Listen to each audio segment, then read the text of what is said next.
Cowboys Night, presented by American Airlines, is brought to you by AT&T. Ford. Visit your local Ford dealer. Ford is the best in Texas.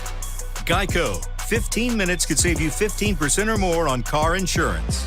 7-Eleven and Stripes. Proud partners of the Dallas Cowboys. Miller Lite. The only beer of the Dallas Cowboys. And by American Airlines. Travel with confidence. Official airline of the Dallas Cowboys.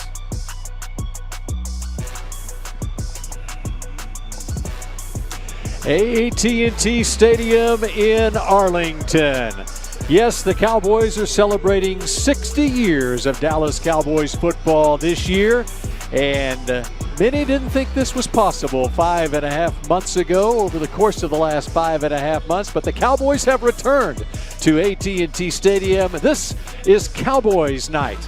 It is pretty much the dress rehearsal for the Cowboys 2020 season, which will kick off 2 weeks from tonight when the Cowboys travel to Los Angeles for the regular season opener against the Los Angeles Rams. Bill Jones along with Nate Newton. Michael Irvin will be joining us shortly. And Nate, it is great to be back at the stadium. It's been such a long time. We saw sports get started in the NBA bubble in Orlando, Major League Baseball as well, the NHL bubble as well, and now it's great to have football back, even if it's just a practice out in front of us here today. Oh, Bill, I'm excited, man. I'm overjoyed because, when this jumped off, what Utah and the Mavs in that game, what Utah was playing, Utah started this thing and shut down the NBA. That was back on March 11th. Yeah, That's shortly right. after the hockey shut down, and all of a sudden I'm like, what about football? But I knew we had an advantage because we had Mr. Jones. And whenever you got Mr. Jones, you got advantage to get things going. So we'll accomplish not that this Mr. Jones. The Mr. Jones across the way over there. Of course, Jerry Jones, who, by the way, will be joining us a little bit later. It will be a new-look Cowboys team in many respects, not only the newcomers, a lot of veteran newcomers, and the rookies as well, but it's a different look to the team that you'll be seeing in practice today. You won't see any numbers on the jerseys for scouting purposes, as this is being streamed, of course, on DallasCowboys.com. I look at this, Nate, as a throwback. The specialists are on the team right now. I went back and looked up 100 years ago, and this, of course, the centennial season of the National Football League, and 100 years ago, they didn't have numbers on the jerseys back then. When the Akron Professionals won the first NFL championship, one of the newcomers for the Cowboys, Greg Zuerlein, the former Los Angeles Ram, getting set for this practice, which will kick off here in just a little bit. Chris Jones out there, as well as LP Ladisar, the specialist out on the field right now. But that's just one of the new looks that you'll see at this practice this evening, Nate. When we were first told that there's no numbers, and that's how we as media guys first associate these players with numbers. There's number 88, there's number 61, there's number 94, and then you learn as the players get good and get better, then you start associating the names with the numbers. But today, I'm depending on you, Bill, because I know the big dogs, but the little dogs, I don't know that well, so I'll be depending on you. Well, and here's the deal. Be happy that you're able to take a look at what's going on with practice out here today. We'll be limited in some of the shots that we give you because, again, without any preseason games this year, this is really an opportunity where other teams could be able to scout the Cowboys. And I know Cowboy fans out there don't want other teams to be able to scout this team, especially with a new coaching staff and so forth. And, of course, the special teams coach, John Fossa. We'll talk about him. We'll talk about Mike McCarthy and this new-look Dallas Cowboys team when Cowboys Night at AT&T Stadium continues in a moment.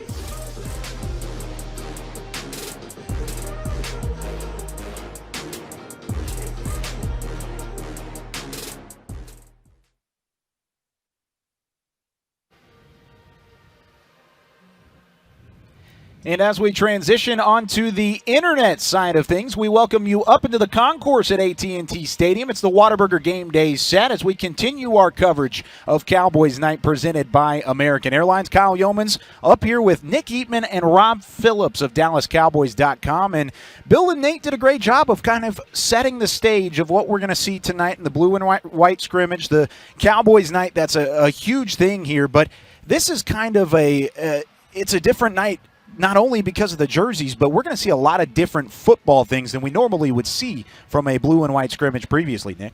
Yeah, I mean, obviously it starts with the jerseys. I mean, I think Nate said it best. You kind of associate players with the jerseys, so that's going to be, a little bit different. But, hey, we've watched every practice of training camp so far, and so this is kind of why we do that. We study the body language and study, what the players, how big they are and short and tall and all that stuff. So, Rob, I think, even from up here, we're going to be all right. We're going to be able to kind of tell the difference of some of these guys. We'll be able to figure it out. We've been doing this for a couple weeks now. It's kind of knocking the rust off. To your point, Kyle, it is going to be a little similar to at least a game day for the Cowboys. Mike McCarthy said all the way down to the game day meal, the bus ride over, trying to get the timing down for the schedule, which is, this tells you what times we're in. No preseason games. This is what you have to do to get ready for the season for this particular season. Yeah, no preseason games, so there's going to be a lot of that dress rehearsal type of feel whenever the players ultimately take the field coming up here in the next couple of moments. But what is something that you're looking for tonight, really quickly from each of you guys, about what you're going to see tonight in the blue and white scrimmage? I think really you just kind of – I can take the easy one. I want to see the quarterback to the receivers, just see how crisp they are, how good Dak can throw it, and then some of these other backup receivers, how well they run their routes. Just some more scrimmage-type situations. I know it's more of a practice setup, but they're going to be in some more offense versus defense, move the ball situations, and just kind of see who stands out the most. We're going to see some of those stands out coming up in just a little bit. We'll be with you throughout the night here from the Whataburger Game Day set, but until then, we'll go back to Nate and Bill up top in the booth.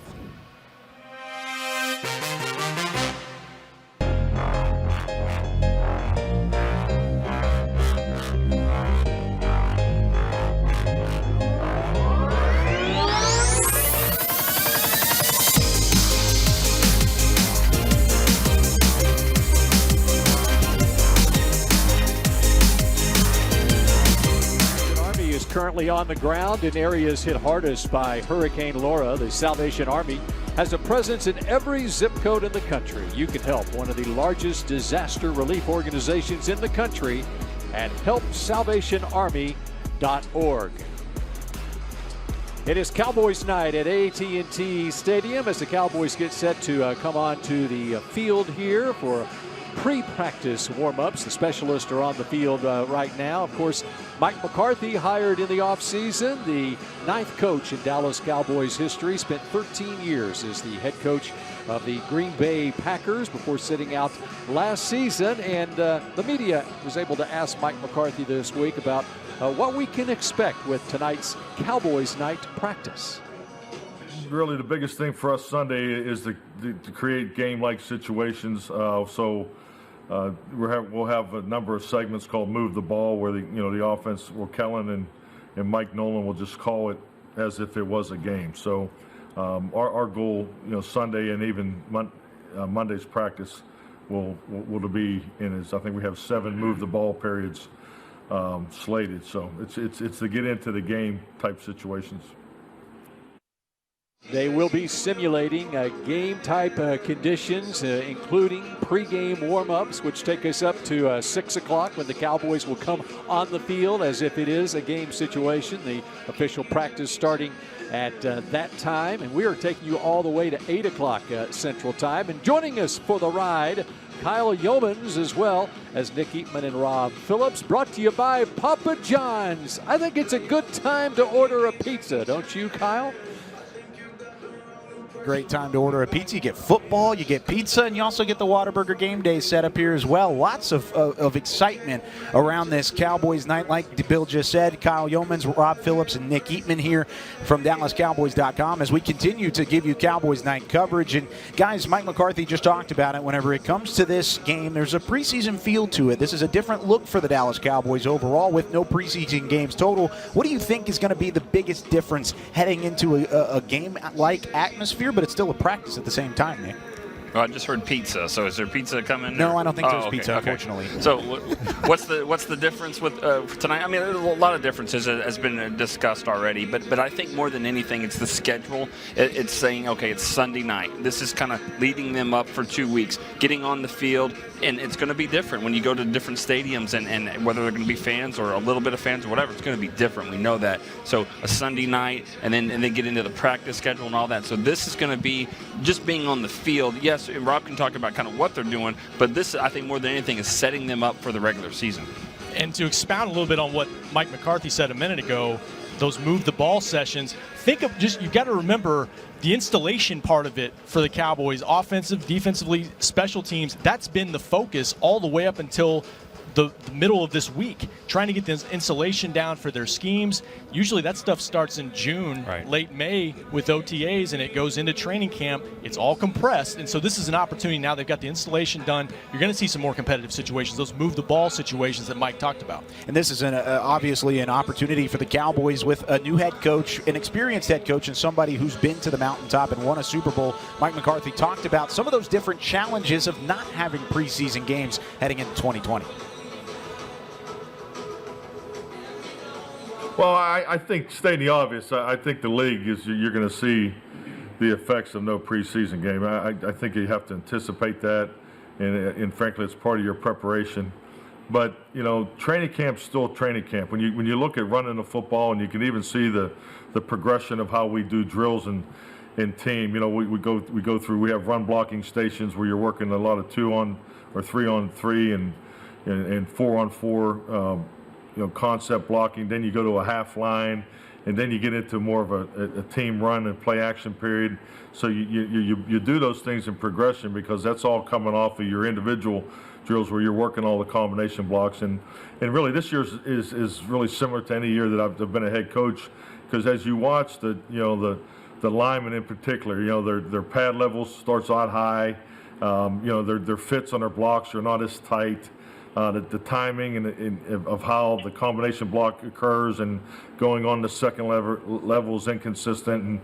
But as you go through camp, those things start to tighten up, you know, and you get the proper fits. And it's no different on the other side of the ball as far as how the linemen are reading and fitting the gaps, and the linebackers are playing off of that. So I would say, just from my experience, this is very, very normal, very similar to prior years. But I think we've stated the obvious. Not having preseason games will you know, potentially it may show up a little bit there in the early games.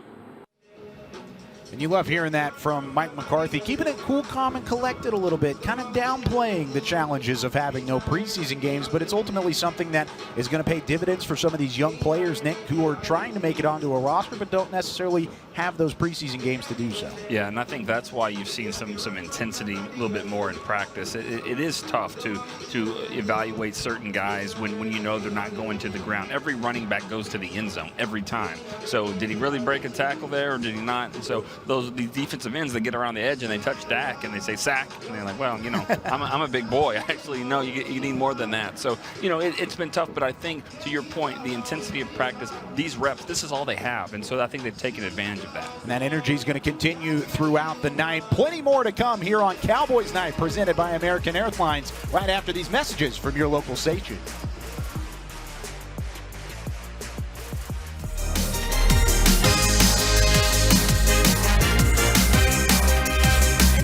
Here on the internet side of things, that's the brilliance of the internet and TV broadcast being combined. You go from one thing to another thing just like that at the click of a button.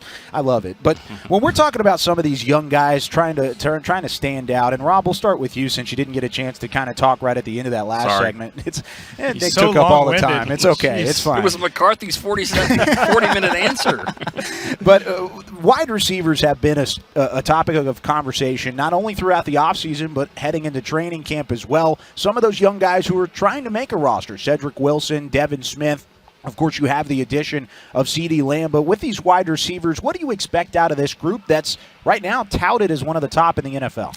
Well, I'll let Adam Henry explain it, the Cowboys' new wide receivers coach. He's coached some really good receivers in this league and in college. Odell Beckham, Jarvis Landry, and he says this trio, the top trio that we've talked about all camp long, Amari, Michael Gallup, CeeDee Lamb, could be the best that he's had.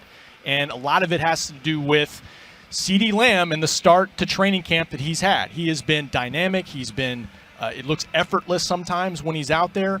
And he's got a chance to raise the bar, I think, for this group, which is saying something for having 2,000-yard receivers last year. And beyond that, the young guys are going to have to fit in those last couple spots and really contribute on special teams. And the expectation from the words of CeeDee Lamb was 3,000-yard receivers. Nick, is that something that's realistic, or is it something that is just something to press for three very talented guys? Well, I've said this before. I hope not. I hope they don't get 1,000 yards each. It would be nice for them all to be really good, but I think that you want the team to be better than that. Run the ball in the fourth quarter and not have to throw the ball around. You don't want Dak going 4,900 yards or almost 5,000 yards. And so it sounds great. I think what they're saying is we want the capability of being three dynamic playmakers, and I think they've got that. I don't know if you want those numbers to be that high in the passing game, but I think their point is well taken. You also look at really the weapons you have in the backfield as well. You can't forget about Tony Pollard. Can't forget about, Ezekiel Elliott, most likely, or at least arguably one of the better backs in the entire NFL. So you have those weapons that you're able to utilize. And we'll talk about both Ezekiel Elliott and Tony Pollard as we continue on our Cowboys Night coverage. We'll be with you throughout the night all the way up until 8 o'clock here on DallasCowboys.com. Dallas Cowboys United. Get the ultimate fan experience for the ultimate Cowboys fan. Join Dallas Cowboys United, presented by Globe Life, starting at just $20. Visit DallasCowboys.com/United. It is Cowboys Night at AT&T Stadium. Bill Jones, Nate Newton, and look who's the man in the middle right now. Michael Irvin, the playmaker, is in the house. He's tweeting right now. Yeah, I got to get this for my my Instagram story. Back like that big fella right there, Nate. They go, Bill over there. They got Bill right there. And guys, that's right. You got to also show the field. That's the real attraction right there. It's the football field with the Cowboys on it. But yeah, we're in here now, baby. It's good to be here. He's the man of all media. Hey, Bill, wait, let's just say this, because I know I just got here. Yeah. My God! Thank God football is back. There's been a lot of people I feel like been trying to stop this thing. Yeah. Been there every time the train kind of jumps on the track, they say, stop, maybe we should play. Get your asses out the way. Let us play some football around here, big fella. Boy, your shirt tighter than ever, Mike. Yeah. No, this is an extra large. I told them, don't bring me no extra large shirts. I work too hard. Bring me medium. Right. So they can show. Yeah, you know what I'm saying. Yeah. That's an old man trying to stay young, man. I'm so happy to see you guys, man. It's so Praise good to God. see you. And Praise God we got it on the football field, man. And it's just like a preseason game. Michael's showing up after the first quarter started. I just flew in town to be with you guys. I want you to know now. I am still out there trying to hustle and work. And this COVID has been killing me like it's killing everybody else. I mean, financially, everything. Right. I make all my money in crowds, and can't no crowds come together. Like, what the hell what's going on? Hey, Mike, 1 minute you talking about God, next minute you kind of swearing. No. Hell is in the Bible. Okay. But I'm talking what you said at the beginning. That's a body part. That's all good.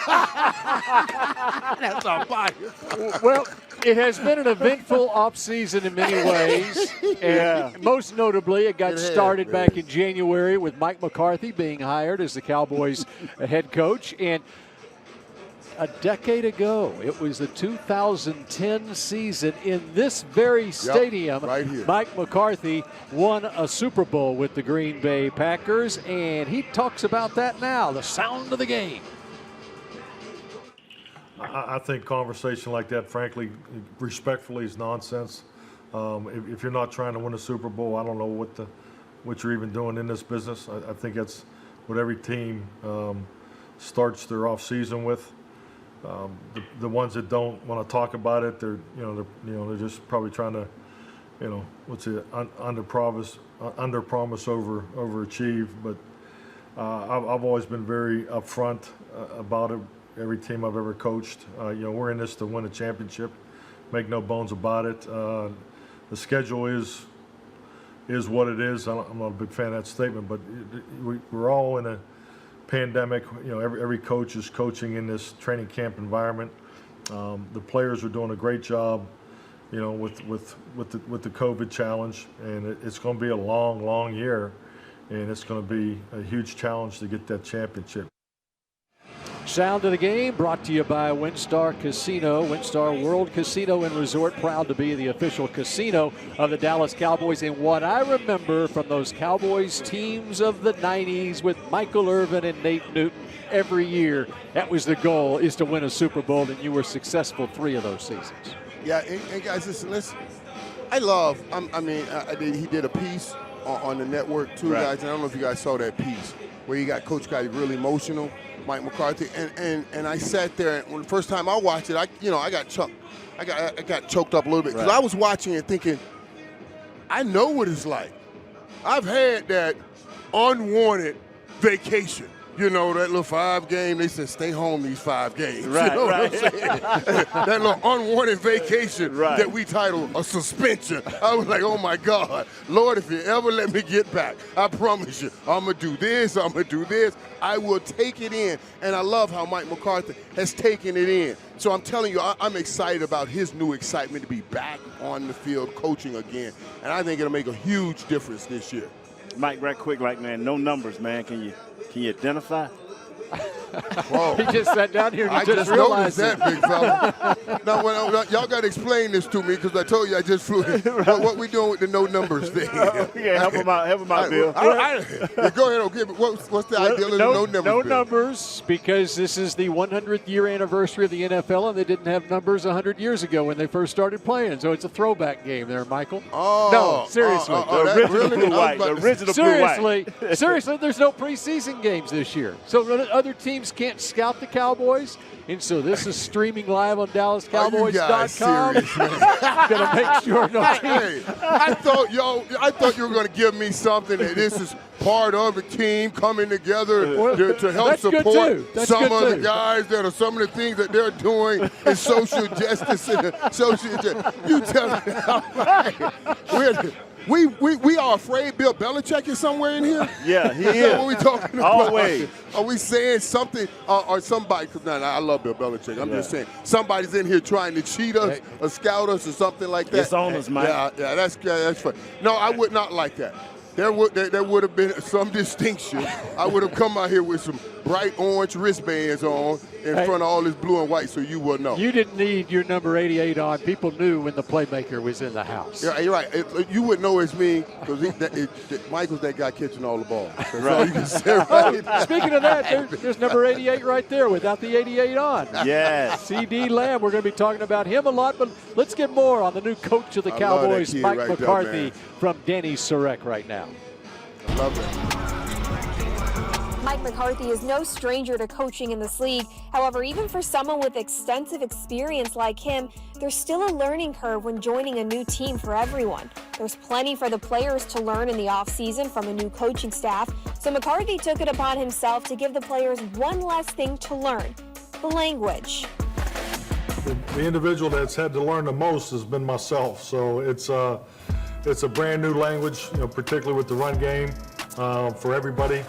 The protection language is very similar, and then the passing game is as much as we could, carry over.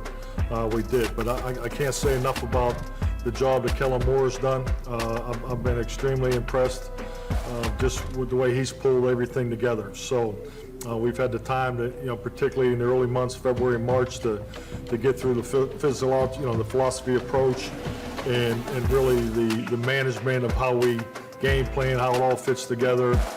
Mike McCarthy brings with him to Dallas 13 years experience at the helm in Green Bay and a Super Bowl ring. Despite carrying over some aspects from the previous Cowboys coaching staff, McCarthy has been able to put his own mark on this team, which has been well received by players and coaches alike. McCarthy's received high praises on his communication style, fast-paced tempo practices, and simply, his honesty. Quarterback Dak Prescott says the authenticity that McCarthy brings to the table is not only respectable, it's motivational. And I think when you're genuine with your players, as much as he is and the whole staff, it goes a long way. I mean, guys want to go out there and practice for him. Guys want to give their all every chance that we get. He's a player's coach, and he's done really well gaining the love and the trust of the players here in the locker room. I know we're excited and fortunate to have him. Change can be a good thing, and the Cowboys are hoping McCarthy is the change they need to galvanize this team to accomplishing their end goal, winning a championship.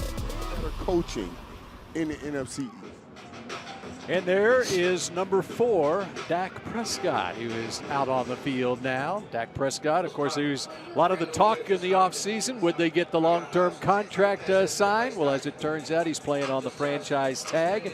Second quarterback all time with 40 or more wins and 1,500 or more passing yards as he enters his 5th season in the National Football League. That's incredible.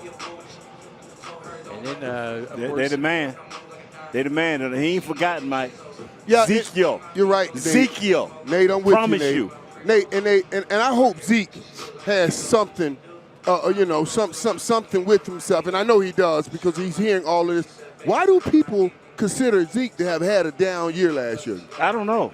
That trips me out, man. It bothers me, man. It bothers me because, he's a top 3 back, Mike, in this league. I know. And Coach McCarthy has never had a back like this. Dorsey Levens was an all-around back, but he is not what Zeke is. Absolutely not, Yes. Nate. Absolutely not. And I'm going to say it again. I've said this before, and I know he plays for the Dallas Cowboys. And I'm telling you, I promise you, when it was time to draft him, I stood on the table as hard as anybody, as high as anybody said, get Zeke. I will still take Zeke right now, this day, over any other running back in the league. I'm with you, man. I don't care what anybody says. I will still take Ezekiel Elliott right now, today, over any. I know we keep getting McCaffrey and Saquon Barkley. All that's good and fine, but I'm taking number 21 right there for the Dallas Cowboys. I mean, the things that he will be able to give Kellen Moore along with Coach McCarthy with his innovations, and we can't go into what we've seen in practice, but it will be tremendous. It's a lot of the same discussions, honestly, that we've had long ago with Emmett and Barry Sanders, because people get caught up in the dazzle, as opposed to the deposits. I'm staying homoletics talking here now. That means I'm staying in the D's. The dazzling or the deposits. Right. You want to be dazzled with footwork, or you always have money if you always make deposits. And Ezekiel Elliott always makes deposits. 4 yards here, 3 yards there, 2 yards, 5. He always getting positive yards. Those guys will dazzle you on some runs, but then they'll lose 15 on another trying to dazzle you. And so you at see the end what of I'm the saying? game, you're talking about We talking about money in the bank. We talking about money in the bank, touchdowns in the end zone. And Ezekiel Elliott comes up with it every time because he is an everyday deposit. He's not going to dazzle, but you got deposits. You going to have some money in the bank. And here's another D word. He will deliver, too. Yes, sir, buddy. On my legs right here. By the way, it's going to be interesting in this offense. Will Zeke be working out of the slot some? Let's hear Zeke himself and see what he has to say about that.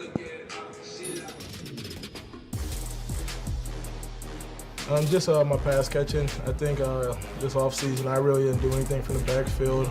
I did a lot of stuff from out at receiver in the slot, and just trying to evolve my game there, just so I can be more of a valuable source in the pass game. Brought to you by Ford. Visit your local Ford dealer. Ford is the best in Texas. He had 54 catches out of the backfield last year, and Michael, when you go back to Emmett's career, Emmett, on average every year, would have 60 or more catches coming out of the backfield himself. Yeah, and listen, Zeke has those talents. Emmett had those talents, man. And I love from the slot. I see Zeke has the ability, and Emmett did too, even though we didn't allow him to do much of it. Zeke has the ability to track balls even from outside. Now most running backs, just for your edification out there that are listening, most running backs have problems tracking the ball outside because they have to track a deep ball. They're used to getting the ball quickly from the quarterback to their hands, not following it for 30 or 40 yards down the field. So a lot of them don't have that ability, but 2-1 does. 2-1 has that ability. Mike, and I've watched him in practice, and he got that punch back, brother. We hadn't seen him big runs last year, but I promise you, I've seen him run in practice, man. His explosion. Guys are really trying to get after him now and force him, and he's making the moves, man. He is nice. 21 is back.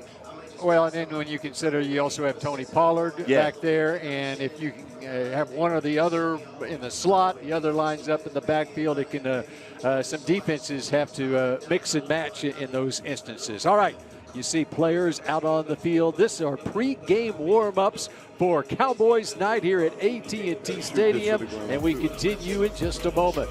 On Instagram, too, with Michael. I got to get this on my Instagram, too, man. Yeah, everybody's so happy to have football again. Yeah, you are, ain't you, man? I'm going to get this on Instagram, too.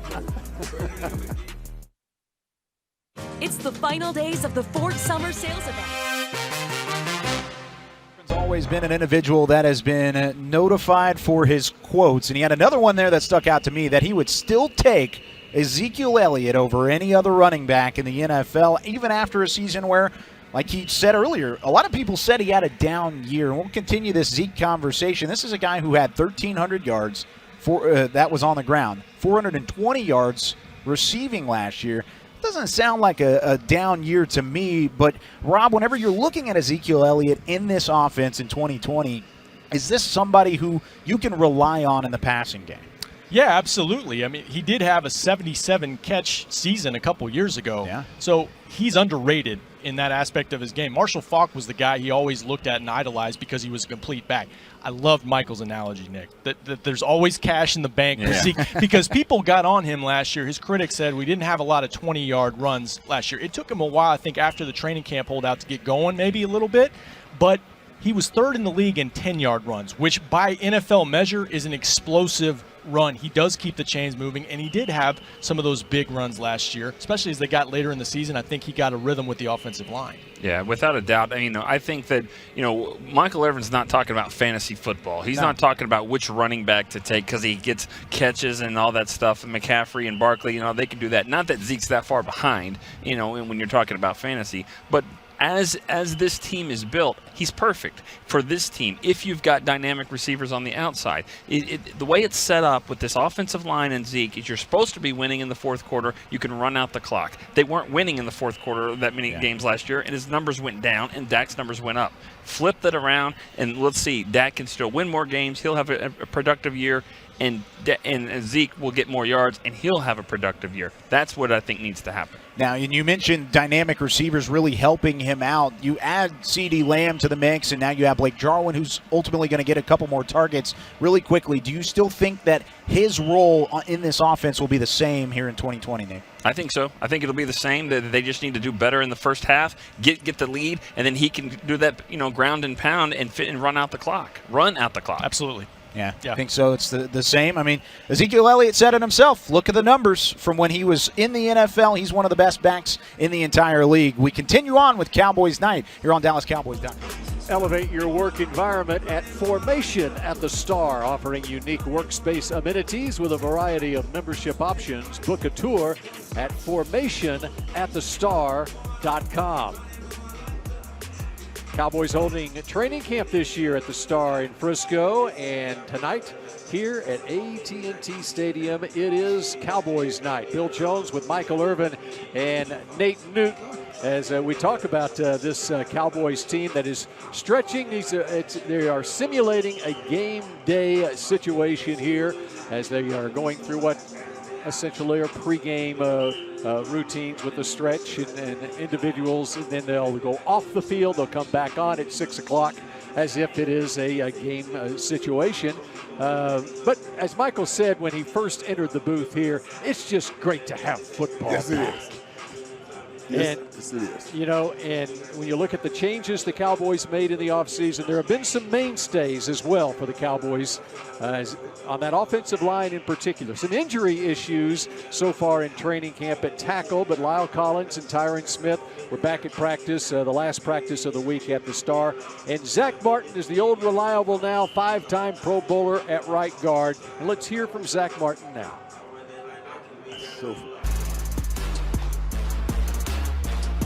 Yeah, it's been great. It's been a lot of new energy. It's been fun to kind of have a fresh start and kind of learn some new techniques. Just kind of a new way of approaching things. I think, obviously you guys aren't out here, but the tempo at practice has been picked up a ton, and I think that's going to pay dividends for us down the road.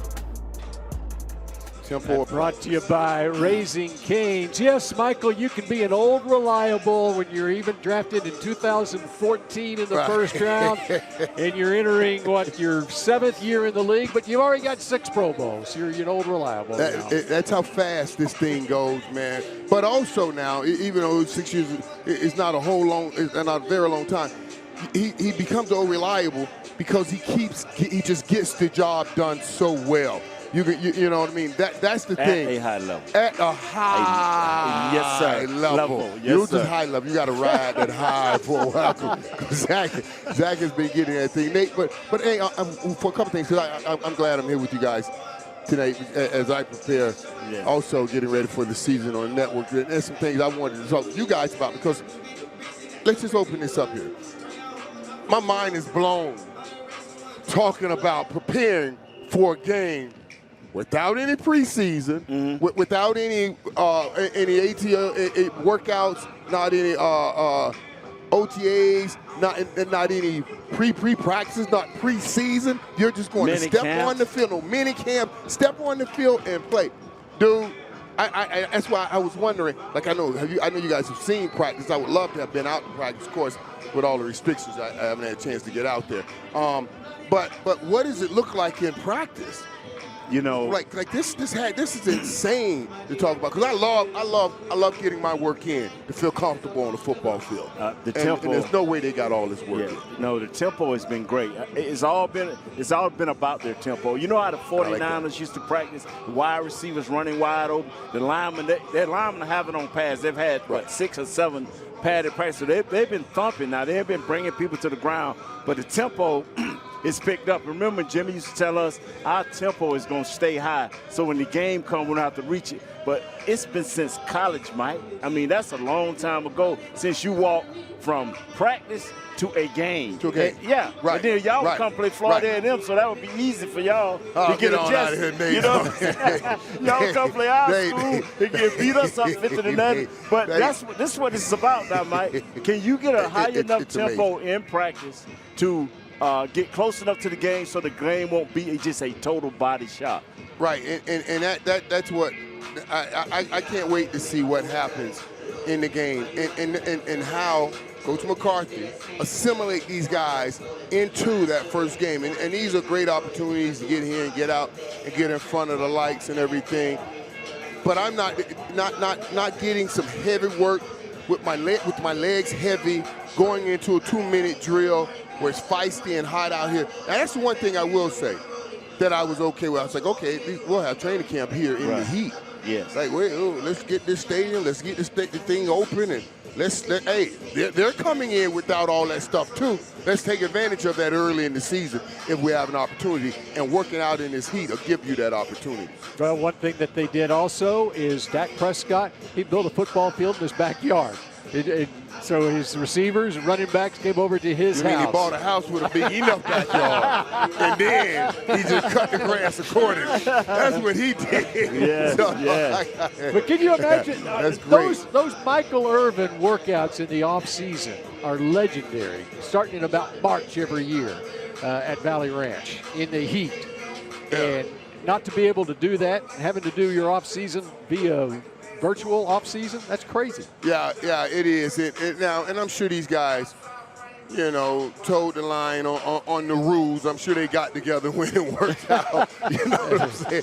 That's why I love even guys, and I know he's not here, but even when they were talking about the park, getting on Tom Brady, they caught him working out at the park. Yeah. They enforced. They said, Tom, you can't do it again. I'm like, Tom, go get 10 tickets. That's what I'm talking about. Right. I wanted to hear some of what I got. We got a ticket. Some guys were working out at the park. Okay, we'll pay the tickets. We got $30 million a year. Trying to get better. Let's get better, right? You know what I'm saying? So I'm sure those guys got together. I love that Dak Prescott went and got that. If Troy had that in his backyard, hey, he would have gotten so sick of me because I certainly would have been knocking on his door. Hey, man, let's get some work. Hey, let's go to the backyard and get some work.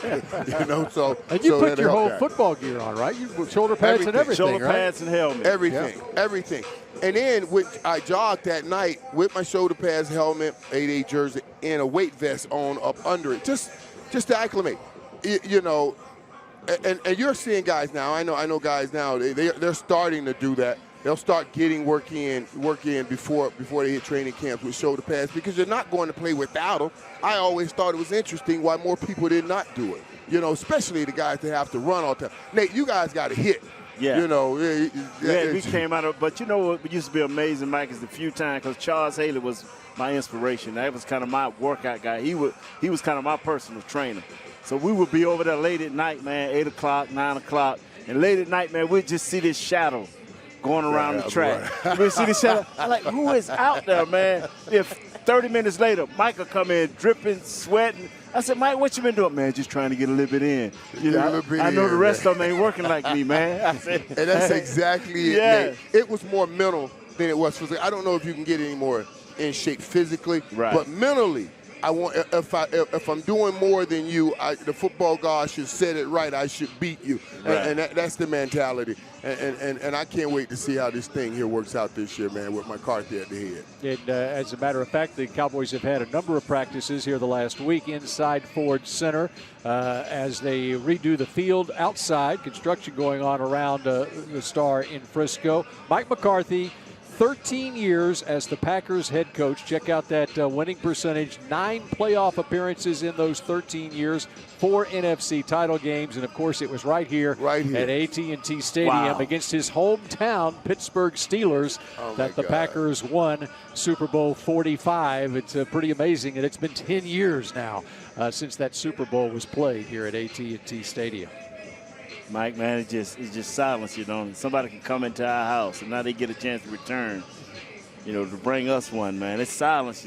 What you thinking, man? I see you thinking. What I love is that he's 1-0 in this building in those kinds of in biggest games. You know what I'm saying? So what we have, because we've had the Cowboys have done some pretty good. They've done some winning. You just talked about Dak having 40 victories in his first 4 years, second quarterback to do that in the history of the game. So they won some games, but the big games. Yes. The big games, Nate, where everything gets heightened, every little thing get blown up so big, we've come up short. So to have him with that big game under his belt, talking about Coach McCarthy, in this building, that's huge. That makes a big difference for me. All right, let's head over to the big set across the way here at AT&T Stadium, brought to you by AT&T. Let's hear from Kyle Yeomans, Nick Eatman, and Rob Phillips. Appreciate it, Bill. And I don't know about the big set. We may be higher up, but we are a little bit smaller of a set, I guess, than you guys have in the booth. But, guys, we're talking about the coaching staff. And, of course, Mike McCarthy coming into his first year at the helm for the Dallas Cowboys. But one of the positives this offseason was retaining Kellen Moore after what was a fruitful first season as the offensive coordinator, 2nd in passing, 5th in rushing, 6th in scoring. I mean, he led a top 10 offense and one of the top offenses arguably in the entire league. What is his second year, though, going to look like, though, Nick? Well, I mean, those stats are good, but against top 10 defenses, they weren't good. Yeah. The big games, New England didn't score a touchdown. Philadelphia for the NFC East title to get to the playoffs didn't score a touchdown. So when they faced really good defenses, they had trouble. And I think that's something that you know, Kellen Moore is a first-year coordinator. There were some issues there when you go up against teams that were very athletic, bigger than you. And so that's going to be taking it to the next level, is going up when it's really, you know, the best versus the best. They got to win those games. Yeah, those stats are great. Like Nick said, they weren't. It wasn't in line with the points to the yardage that they had, and they led the league in yardage. And that's when you look at the Cowboys the last couple years, even their playoff appearance a couple years ago, red zone has been a problem when they haven't been able to cash in and finish drives. They pile up yards, but that's got to be one focus there. And, you know, I think Mike McCarthy's influence is going to be big. You know, Kellen Moore had Jason Garrett to lean on. Well, here's Mike McCarthy, too, who has called plays for the Packers for the better part of 13 years in Green Bay, and adding some wrinkles. But he doesn't want to change too much, which tells me he's very happy with what Kellen did last year and what he can be. Just some of the terminology is going to be different. As we take a look at some of the rankings from 2019 in terms of how that offense really improved in the 1 year that Kellen Moore was the offensive coordinator, really turned things around. Now, there was some added players. The personnel changed from year to year, and you're going to see that every single season in the NFL. But what Kellen Moore was able to do, like you said, Nick, it doesn't necessarily matter yardage-wise. You need to translate it and come up in the big games. Right, and not only in the big games, but also in the first half. You know, we talk about this all the time. You can lose games on Wednesday and Thursday if you're not prepared and doing what you need to do, and coaching staff. And I thought there was a lot of times where they came out just so flat. So a lot of these yards, the Green Bay game, for an example, they were down by 17, 21 points. Rallied to get it to 10, threw the ball around, but they were out of the game in the first quarter. That happened too many times. I think they need to be a little bit more prepared. Now, Rob, you were mentioning kind of the relationship that Kellen Moore had with Jason Garrett and the previous staff. How do you really feel like this relationship is going to grow between Mike McCarthy, like you mentioned, an offensive guru from his time in Green Bay? How is he going to be able to instill some of that knowledge on Kellen Moore in year two? Well, I think it's going to be huge. I think he probably sees a little bit of himself in Kellen Moore, and I think he wants him to have ownership of that position and be the play caller. But having that voice in your ear can only help. It can only help. And, you know, when you look at what the Cowboys did offensively last year, they were very close to being complete offense. But like to Nick's point, they got away sometimes from their formula that's been so successful when you get behind early. They don't want Dak throwing the ball 40-something times a game. It happened too many times last year. If he can be in that 28 to 30 range and Zeke's grinding games away along with Tony Pollard, that's where they're at their absolute best. Now, whenever you talk about personnel, and I mentioned how personnel is going to change year to year, Ezekiel Elliott, he's not one of those guys that's changing. You don't have Jason Witten this time around. You don't have Travis Frederick. There's a lot of question marks on that offensive line as they continue to get older. But, Nick, is there any question mark that stands out to you whenever you look on the offensive side of the football and say, this could be the biggest challenge for Kellen Moore? Well, I think that it starts at the center position. You're losing a Pro Bowler and Travis Frederick and Joe Looney, who's a really, he's still a very good player, but that's still going to be a drop-off there. I think that to me, the key is, there's Nate Newton over there, those 90s teams. Nate would say it. On 3rd and 2, he could tell the defensive tackle, man, we're running right at you. I'm hitting you. Then comes Moose, and here comes Emmett, and guess what? You can't stop it. The Cowboys need to get to that point where they're going to run the ball, and as good as they are on the offensive line, I think short yardage and red zone, they've struggled. They need to be able to pick up those tough yards there, and I think that's where they start at center, the guard, left guard spot. They got to get those guys ready. It's nice to have 77 and 71 back out there, too, at the tackle position. Lyle Collins and Tyron Smith. You've seen it in practice. Alden Smith, DeMarcus Lawrence, those guys are pretty good rushing the passer. Without those two guys in the lineup, it's been Dak flushed out of the pocket in these practice competitive situations. Having a complete offensive line, as Nick said, it's huge because Collins and Tyron have had some injury trouble in the past. They need a full 16 games from that entire line. Well, and it's been the case for this offense throughout the last couple of years, almost the last decade. The offensive line is what drives the offense. Joe Philbin, coming in his first season, has had some success with offensive lines in the past. He was the offensive coordinator during the time when Mike McCarthy won the Super Bowl back here at AT&T Stadium 10 years ago, like we mentioned earlier. But what do you think his impact is going to be on even some of those younger guys, like a Joe Looney? Maybe not a younger guy, but it's really his first year as the go-to starter at center, maybe even Connor Williams at the left guard spot. Well, he's one of those guys that's a former head coach, which is great. A lot of times you see those guys, they come back into really focusing on their position, and they almost get kind of like, excited again, like, okay, now I'm back to just the basics. I don't have to worry about all this other stuff. I get to go and coach these guys and coach this line. I think that Rob said it, though. Those offensive tackles, if they're good to go and getting Connor Williams has come back really quick from that ACL injury. He didn't even start off on PUP. I thought that was really impressive. So when you look at just the pedigree, all of these guys are top picks or at least fourth round picks. So all of these guys have done are really good players, and now Philbin gets the chance to just coach them up. Yeah, and Rob, you mentioned this earlier, and I believe Nick, you actually alluded to it as well. But whenever it comes to the red zone, that was point of emphasis that needed to be improved for Kellen Moore heading into his second year. Rob, is there anybody that you look at on this roster, personnel-wise, maybe it's a tight end or a receiver, maybe even the backfield, that has to improve in red zone in order to help the offense improve? Well, this is a big step for Blake Jarwin as the new starting tight end here, and I think he's got an opportunity to be effective not only in the red zone but stretching the field and also being that guy that Jason Witten was for so many years, working the underneath routes, being there in the middle of the field. But he's a guy at 6'5" that can be a jump ball type option for Dak in the red zone. It's his time. It's his opportunity. We've seen if they played the Giants every time when Jarwin's been in there, some big performances, right? And now it's, with probably double the snaps, what can he do? I look for, him in that role. What can he do to help the offense? No Jason Witten as a tight end. We'll hear from Blake Jarwin about Jason Witten coming up a little bit later on, but we're going to step aside. When we come back,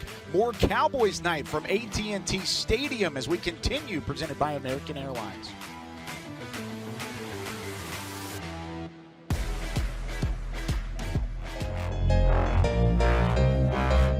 On the internet side of things, and we just got done really kind of going through detailed portions of the offense, and I think the offensive line, probably the biggest question mark in 2020, at least up to this point on that side of the football. Wow. You mentioned the return. Isn't that crazy to hear? It is. It's crazy to hear. You don't think about that being a question mark, but the health of Tyron Smith, the health of La'el Collins on the other side, and then you have the battle at the center spot and the guard spot between Joe Looney, Connor McGovern. You could throw Tyler Biotish, a rookie, in there, and then other ones as well. But overall, what are your thoughts about this offensive line and exactly what you want to see from them here in 2020?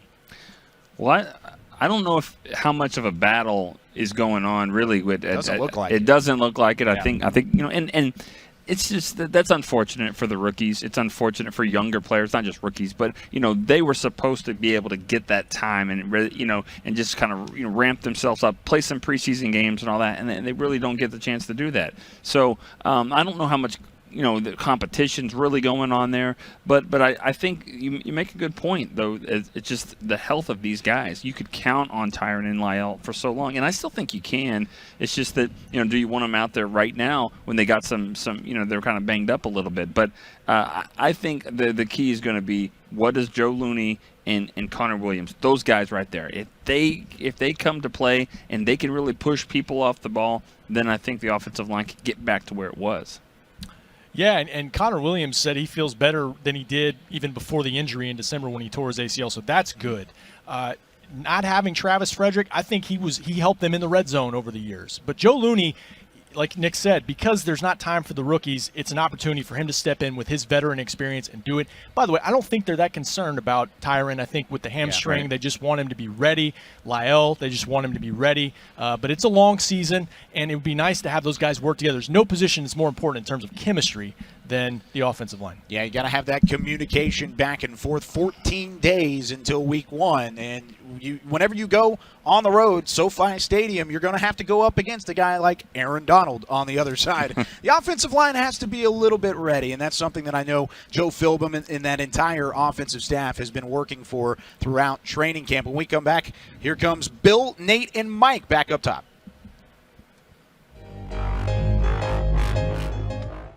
Tour AT&T Stadium, the home of the Dallas Cowboys. AT&T Stadium tours presented by SeatGeek are available daily. Visit attstadium.com for details. Cowboys Night here at AT&T Stadium as the Cowboys have their lone preseason practice here at the stadium.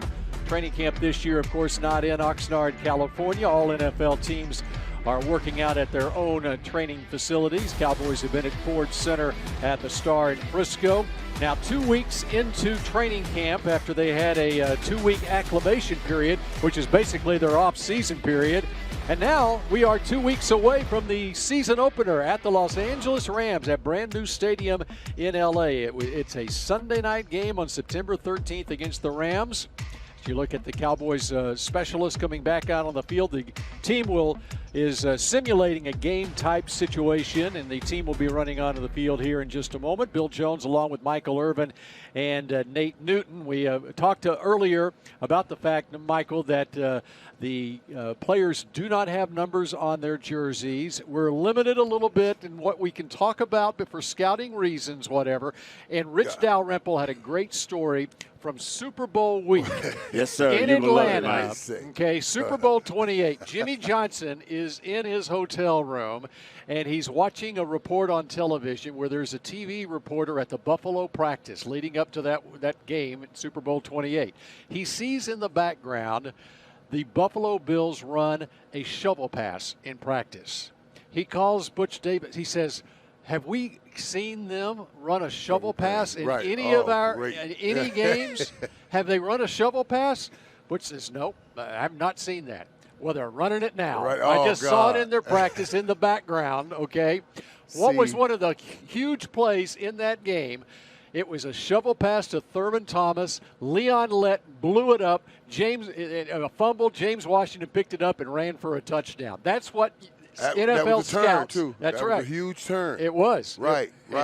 That's why teams are watching, and that's why we limit our And so shots. I've been told to give you a message by Scott Purcell that right when you walk up, I was supposed to say, hey, Steven just called and said we can't talk about formations. We can't talk about where players line it up. We can't talk about these young guys too much. So, you've been put on notice. So that's been handed down from the new guy, Mike McCarthy. Right. And I'm going to tell you this, my thoughts of it, I absolutely love it. I absolutely love it. You got to treat this like goal in Fort Knox, because that's what it takes to go get the goal out of Fort Knox. Right. It has to mean that to you. Right. I'm telling you, man, that carries on the football field. When guys know, okay, we got to coach. No, he's going to have something. He's going to make sure nobody else knows what we're doing. It all, I say it, and I say it sometimes in a lingo, in an easy way, so you can remember it. Like I said, hope dictate effort. Will dictate effort. If I got a lot of hope, I'll give you more effort. If I got little hope, I'm going to give you little effort. That's human nature in anything. That's human nature in anything. When you know a guy is secretive, and he doesn't want anything he's doing getting out, that gives you hope. Well, we're doing something special here, which will produce more effort. I absolutely love that. I love that, man. That's a real coach. That's real coach stuff right there. Well, and how about this? I mean, think about Jimmy. Okay, they had practice. Yeah, Jimmy was crazy He's like back that. at his hotel room, but he's 24/7. Okay, Right, he's preparing for that game 24/7. He sees a TV report there, and he sees the Bills practicing in the background. He starts looking at the TV, going, maybe he can pick up something. Right, and he did. Yeah, and he picked it up. So you know, so that gives merit to the craziness of being this secretive about the football plays and what's being done. So I like that. I like what he's doing. Let's, of course, one of the real focuses of this offseason, the newcomer, the first-round draft pick, CeeDee Lamb. Let's talk about CeeDee a little bit. First, let's hear from CeeDee himself on the prospects of, how about this, 3 1,000-yard receivers this year for the Cowboys? Understanding what we're trying to do here. We obviously have a goal for each and all three of us to have 1,000 yards, and we're going to work until it's done. Well, they came close last year with Randall Cobb as the third receiver, having 3 1,000-yard receivers a year ago. How about the confidence, though, of CeeDee Lamb coming in here, and right off the bat, he gets number 88. And, Michael, you have to love that, don't you? Yeah, I love this kid, man. I really do. You know, he called me right after he got drafted, and we had a great conversation. He was calling me about the number 88 and everything, and wanted to talk to me about it. Just a great conversation. I remember I ended it with telling him this, you know. I said, you'll hear everybody tell you failed to the Cowboys at 17. I said, don't let that strap you, brother. Don't let that strap you with that mess. Right, that's don't right. Even let him, you don't fall. You don't fall to America's team. You are placed here. You are placed here to do wonderful things. Now let's go forward and do those wonderful things. Put 88 where it belongs. I had to drop that in there too. You know what I mean? In a Super Bowl, that's what you do. Did you see him play a little bit in college, though, Mike? Oh yeah. Nate, I watched film of him, especially preparing for the draft. And, you know, I'm going to tell you something. What's so funny now, I'm going to tell you, I talked about it because I guess we could do it now. I talked to, I talked to Will before the draft, and we had 2 days before the draft, we had that conversation. I said, what are we looking at? You know, of course, they were talking about the guys they need on defense, corner, and all of that stuff they were talking about. And he said, but if our top guy at receiver is there, Michael, we have to look hard at it. Right. And I said, wow, okay. And it kind of rolled by me for a minute. I didn't even think about it because I didn't even think it was a possibility of it happening. So I wrote it in my notes. But at the end, when we're getting ready, I'm getting ready to prepare for do the draft. You know, that's setting up the TV. And I'm going through my notes again, and I said, but if our top guy is there, we will take him. And I noticed I forgot to ask who was this top guy. so I was like, whoa. Right. I went into, give me the order of the receivers. How do you see it, right? So I didn't want to say who's your top guy because I'm about to go on air. and then he came back, and he had Lamb out first. And I was like, wow. Judy, Ruggs. No, he had CeeDee first. But I'm saying the other guys in there. Yeah. Ruggs, Judy. I'm just saying he had Lamb first, but you got the order. You just said it. I'm going to just leave it at that. So my word with him is still good. I ain't going to tell nobody your order. Okay. But he had Lamb first. You said a good order right there. I'm going to leave that at that right there. But you know what's amazing is I felt that way about Gallimore, the defensive lineman that we got in the draft. I went down to the bowl in Alabama, the Senior Bowl, and I'm looking at this kid. He's very, very active, and Bill never talked about this kid at Oklahoma. And then I come back and say, man, what about Gallimore? And he started telling me, give me the rundown later. But when we had a chance to get this guy, it seemed like this year's draft. Yeah, this was it. It fell right in place, man, for the Dallas Cowboys. It was. As far as needs and players that we wanted. Right. And you were able to get them, and I'm of the mind. I'm always of the mind, especially in this league, and we've seen it over the last few years. Even you work on that defense. If you can put together a high-powered offense, let's think about it. The Rams came in high-powered offense. They went through it. Now the Chiefs, high-powered offense. The Chiefs have been making it with some defenses that have been going up and down. So when you have a chance to put a high-powered offense on the field, since we are opening up the game and scoring points. Man, that's what you do. And they took that opportunity, and that fell perfectly. What we got out of the slot last year, neither one of these receivers, our guys that we've got, scored a touchdown out of the slot. Murray didn't score out of the slot. Gallup didn't score out of the slot. This kid, he scored 7 out of the slot in Oklahoma, 7 outside. So he plays everywhere. Yeah. And, of course, he caught touchdown passes 3 years ago from Baker Mayfield, 2 years ago from Kyler Murray, and this last year, Jalen Hurts. Look at the numbers for CeeDee Lamb at Oklahoma, 32 touchdown grabs in 3 seasons. By the way, that 32, that's about the same number of touchdown grabs he had his senior year in high school, too. I have one question. Wow. Michael, was it the quarterbacks that he had, or was it CeeDee Lamb? Well, now, listen, man. Listen. You know what somebody tell you now, Nate. I reverse it. Now, obviously, I'm not saying those quarterbacks aren't good quarterbacks. We are seeing the production, what they're doing, and some of them are okay. They're not there yet. But when you have this dude has been the constant. That's right. He's been the constant. They've shifted in. I didn't even think about that until you just mentioned it. And then I nudged it right back in the back of my head. I'm going to have to take that on the national show, too. You know what I mean? Because this dude did it with 3 different quarterbacks. That's what I'm trying to say. And production has still been there. That's a bullet I ain't even shot yet out the gun. Well, I'm taking that. And all you got to do is go look at the Texas game at the Cotton Bowl last October. That was nice. CD had 3 touchdown grabs in that game. Yeah. That got Jalen Hurts to the Heisman Trophy presentation. Right. Wow. That's incredible, man. He's a phenomenal guy with the ball in his hands, and that's going to be interesting. And I'm going to tell you something. I've said this before.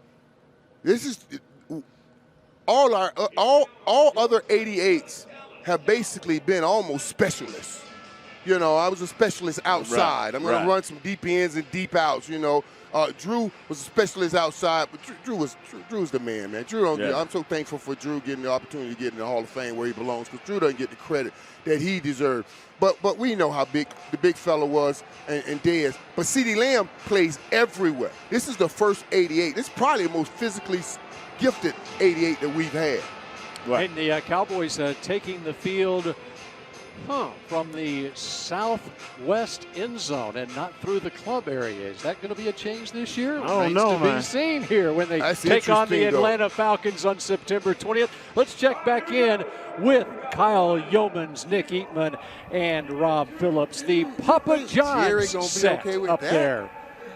Appreciate it, Bill. And we're talking a lot of fun about CeeDee Lamb. I mean, what a pickup that was, falling to 17 overall in the NFL draft. And whenever you can make Michael Irvin forget about 2 Heisman winners and a Heisman finalist quarterback because you're that consistent, and they're all 3 now in the back of the mind, means you're pretty good at wide receiver overall. But talking about the rest of this draft class, it was a draft to remember for the Dallas Cowboys fans, and you go out and you get 3 guys in the first 3 rounds, all at fantastic values.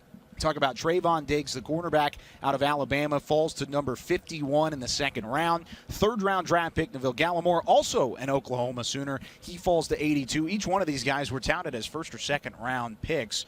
Instead, the Cowboys get them in the second round and the third round. And, Nick, you've been around this team for quite some time. I would like to hear kind of where this ranks in terms of drafts that you've covered with the Dallas Cowboys.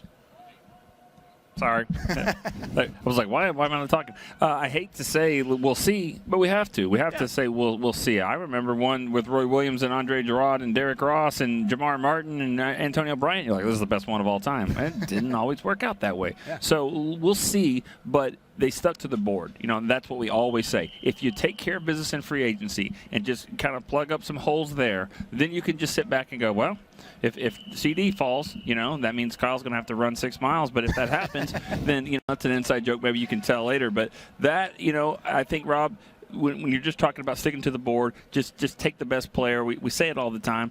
They did that.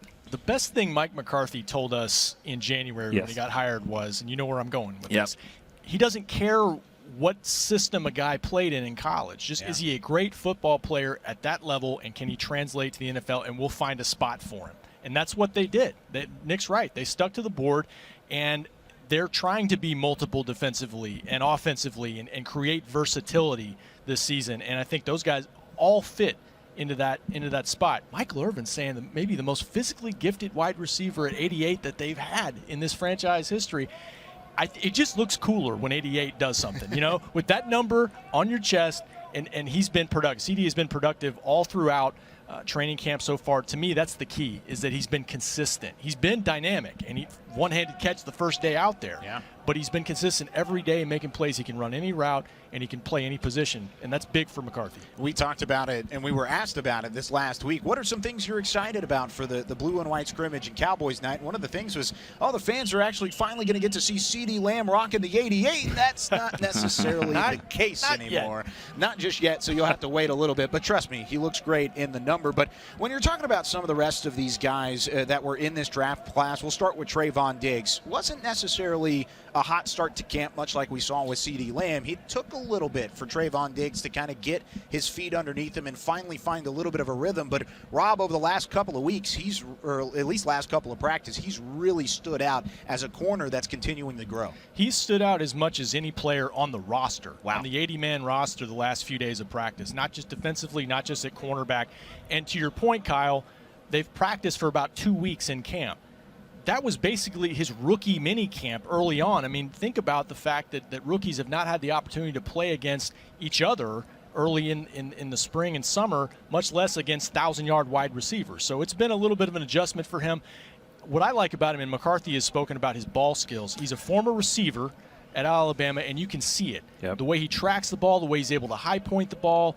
He's gifted in that respect, and he does seem to be gaining confidence as the practices go on. Yeah, that's what I love about him as well, is that he tries to get interceptions all the time, which is something that, sometimes the smart plays that knock it down, but he's trying to get picks. It's like in baseball, you're going to have these home run hitters, but guess what? They strike out. Yeah. He's going to give up some plays. He's aggressive, but he's also going to have a couple of pick sixes maybe this year. He's going to take some to the house. That's just the aggressive style that they play. He's trying trying to get every interception. And where are these curtains that we've been talking about for 10 years? I've never thought it was a problem ever. I'm just like, don't worry about it now. I'm like, are we getting some curtains up here? Yeah, we're called Cowboys Night, but once the camera's back on us, we've got the sun in our eyes at the moment. But I know that whenever you're talking about Trayvon Diggs, there's a lot of expectations around what he brings to the table because of really the lack of depth at the cornerback spot and really the troublesome spot that the secondary has had in the past. But you can't necessarily say the same thing about Neville Gallimore, the third-round draft pick. He comes into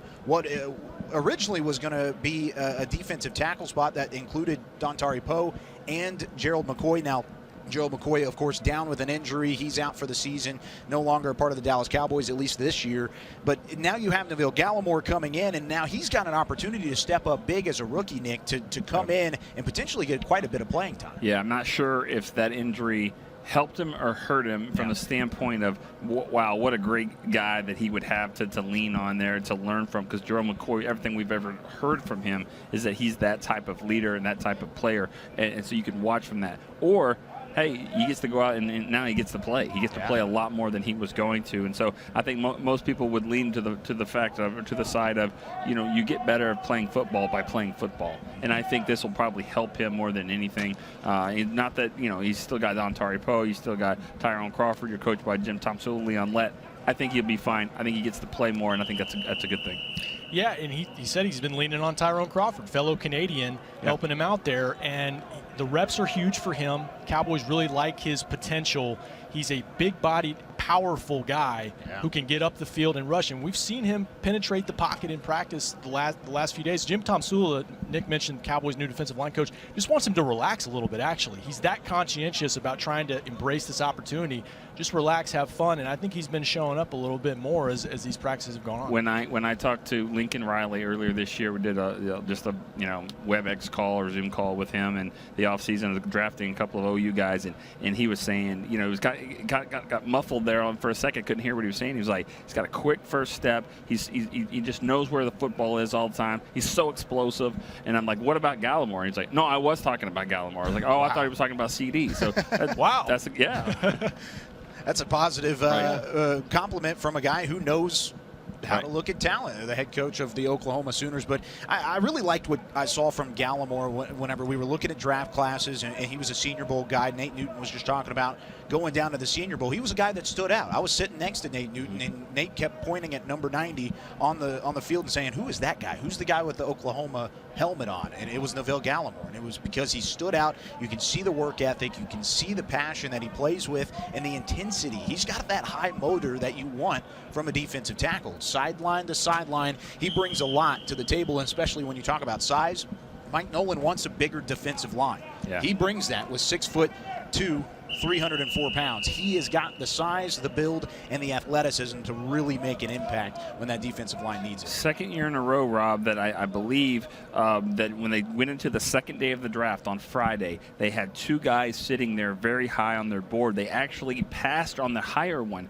2 years ago, Connor McGovern was rated really high, and they passed on him and took, now I can't think of who they took in the second round 2 years ago, but they went back and got him in the third. Tristan Hill. Took Tristan Hill. Yeah. Went back and then got Connor McGovern. But then last year, Neville Gallimore was rated really high. They went with Diggs, and then guess what? In the third round, Gallimore's still there, so that it made it easy for him. And that was weirdly what was exciting about the draft overall, was the value that you were able to do whenever you had a board set up the way that they did, right? He was definitely in the conversation in the second round. Wow. With Trayvon Diggs. And the other thing is they really like his upside because I mentioned he's from Canada, and his level of competition growing up probably wasn't the same as it was here. He gets to Oklahoma and continues to grow. They think there's a lot of upside with his ability as a defensive lineman, pushing the pocket, stopping the run, all those things. Man, the word upside is one of the words to go by this offseason, especially when talking about this draft class. Neville Gallimore, Trayvon Diggs, CeeDee Lamb, all of them have that upside that gets you excited as a member of the Dallas Cowboys. That's it for us here from the Whataburger Game Day set. For now, back up to you, Bill. All right, thanks, Kyle. And as the Cowboys wrap up the special teams portion right there, Nate, how big was the hiring of special teams coordinator John Fossil, who has spent the last nearly a decade with the Rams? Prior to that was with the Raiders. I think that's the biggest move since drafting CeeDee Lamb. I'm telling you, when we watched last year and we watched a few games, especially the New England game when they got that black block punt, and that cost us, man. Yeah. And when you average starting on inside of your 20, when they can easily just catch a deep ball and move to the 25, and we average starting less than the 25, that was sad. Yep. Our coverage teams were not rated very high. And if you want to help your offense, and this is what our team is all about, Michael, is our offense, you have to have a guy like Coach Foster in place, demanding that the best from his players. And I think he'll take a few starters and put them out there on the field to help his team win. Makes it fun. Brings the focus back on special teams. And you know, those blessed years that we had, Nate, to win, we know how the focus was on special teams. And Jimmy used to talk about it all the time. I can't even recall a year that Jimmy did not call us in that room and broke it down. When you're starting at the 20, if you're starting on the 20 your 20-yard line, you have the 10% chance of going all the way. And we start at least at the 30, just another 10 yards. Extra first down. That jumps up to a 30% chance of scoring. I mean, Jimmy had these numbers down packed to make sure everybody on special team understand the importance of special team, and those extra 5 or 10 yards, hold that block a little bit longer, can make a huge difference, like Nate was just sharing. Darren Woodson, Moose, a few other guys all that those were guys starters were on all 4 special teams. You have to demand the respect of special teams, because as the playoffs build down the road, and you don't have great players making great plays at the right opportune time on special teams, you lose games. It hurts you. Yeah, little things like, and I laugh about it all the time now when you think about it. Little things like just having the shark, doing shark stuff. Yes, sir. Honestly, dude, I'm telling y'all, little stuff like that. It just put the light on special teams, and that's what they're doing. They're putting the light on special teams. You know, we met. The whole team had to meet to watch special teams. I'm like, why I got to go here this early? I didn't do one thing on special teams, but I still had to get my butt up and sit up in that meeting, because Jimmy wanted everybody on the special teams to know that everybody's busting their butt.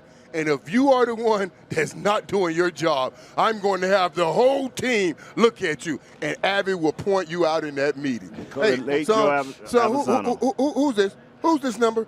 And dude said, that's me. Son, we don't play football like this around here. So what are you doing right here? Oh, my God. And everybody laughed.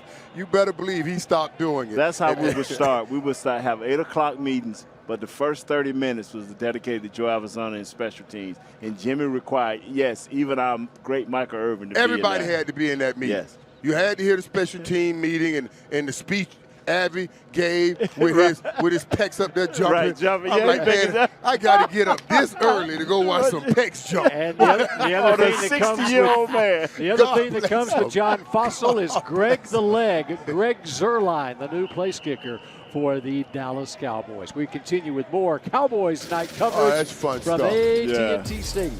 Rest in peace, Joe. We love you. All the way.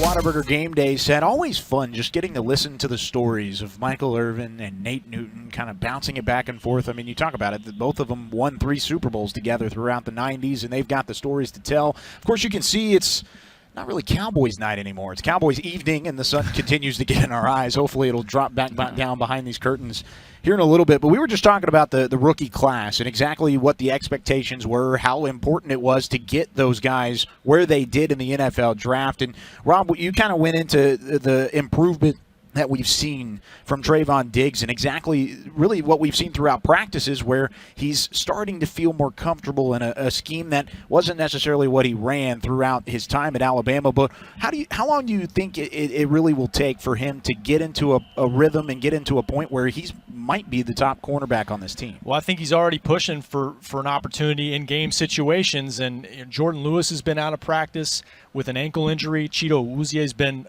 limited a little bit with what I think a leg or lower body injury. So there's been more reps for Trayvon, and I do think the confidence seems to be growing along with Nick, just his physical skills. He's a big corner. He can close ground quickly, and I mentioned earlier his ball skills. Playing wide receiver at Alabama in addition to what he did at defensive back, it shows up. Right, and the last coach here, Jason Garrett, used to say it all the time. It doesn't seem like it's too big for him. Yeah. And I think that you can see that here. And I would think if you played at Alabama, you probably you're playing in front of crowds that are bigger than what you have, especially this year, of course. Yeah. But you're right. He attacks everything. He's trying to make plays. But like the guy said before, just now about special teams, it's going to come down to who can play on special teams and what role, can he get to the game and contribute that way. It's got to be somebody as a defender, or at least as a defense as a whole, that you could potentially lean on. I mean, we mentioned how thin the secondary has been, and now you talk about Jordan Lewis, Chido Awuzie. Those are two guys who expect to potentially be starters. They're banged up in training camp. Now, the expectation is that they will be ready for week 1, so hopefully Trayvon Diggs will have some more time to kind of acclimate into a bigger, larger role. We'll be back with more later on here on Cowboys Night, presented by American Airlines. Visit the Star District and enjoy a variety of restaurants offering dine-in, takeout, and delivery. Visit thestardistrict.com to see all the Star District has to offer for the whole family. Cowboys Night here at AT&T Stadium as the Cowboys have their one practice away from Ford Center at the Star in Frisco during this training camp, opening up the regular season 2 weeks from tonight at the Los Angeles Rams. Of course, one of the big stories of this offseason was the retirement of 5-time Pro Bowl center Travis Frederick. Joe Looney is the guy that filled in for Travis Frederick in a very good way a couple of years ago, of course, when Travis had Guillain-Barré syndrome and was dealing with that. Looney started 16 games that year. Let's hear from Joe Looney now.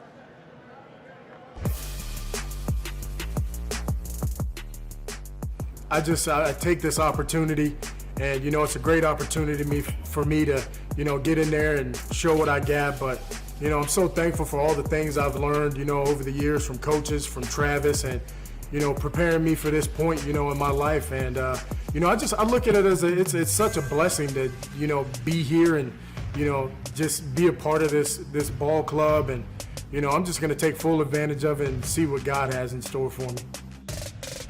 Joe Looney entering his 9th season in the National Football League out of Wake Forest. And, there's, as far as his locker room presence, keeping it loose in that locker room. Man. Michael, he's got some Nate Newton in him. Right. He got more than Nate Newton. First of all, he got a better body build. So, I'm going to tell you, one time I was walking through there, one of the rare times I go over there, I was walking through there. You know what he was doing, Mike? He done got in the middle of the players, all the veteran players. He got on his undies, right? He posing. He's doing the Mike Irvin. Oh, man, he doing the Mike. Doing the Mike Irvin. He posed for like 5 minutes. Everybody just dying, laughing, rolling on the floor. And he's talking, you got to love this body, man. Oh, my God. I love that dude, man. He's wild, man. See what I mean? But he also knows how to go on the field and work. He knows how to flip the switch and go on the field and work. And he's always been helpful to the young guys. He's always trying to help Frederick and see the things. And they work in unison real well. And I'm glad that we have this guy in Joe Looney, man, because he knows when to turn off the jokes and when to go to work. And he's getting better at reading defenses and calling things. And like I said, it's his 9th year, man, and we will see what God got in store for him. Yeah, Nate, and that does me well to hear that he's that loose, because listen, I love Travis. I just flat out love Travis. Right, man. right. Hey, whenever time I saw Big Travis and Zach together, I was like, hey, big fella, we go as you go. Yeah. You know what I mean? I always tell them, big fella, because, they're the most important part of it all for me. So I love hearing that he has that in you, big fella. And people have to understand how important it is to have that, especially when you're having a football. The grind is real. It's real, man, to have somebody to loosen up that grind and make you laugh when you're sore and don't feel like going at it and don't feel like hitting the practice field. That's huge, man. You need those people in the locker room. You need Coach that, Philbin, man. Yeah. Yeah.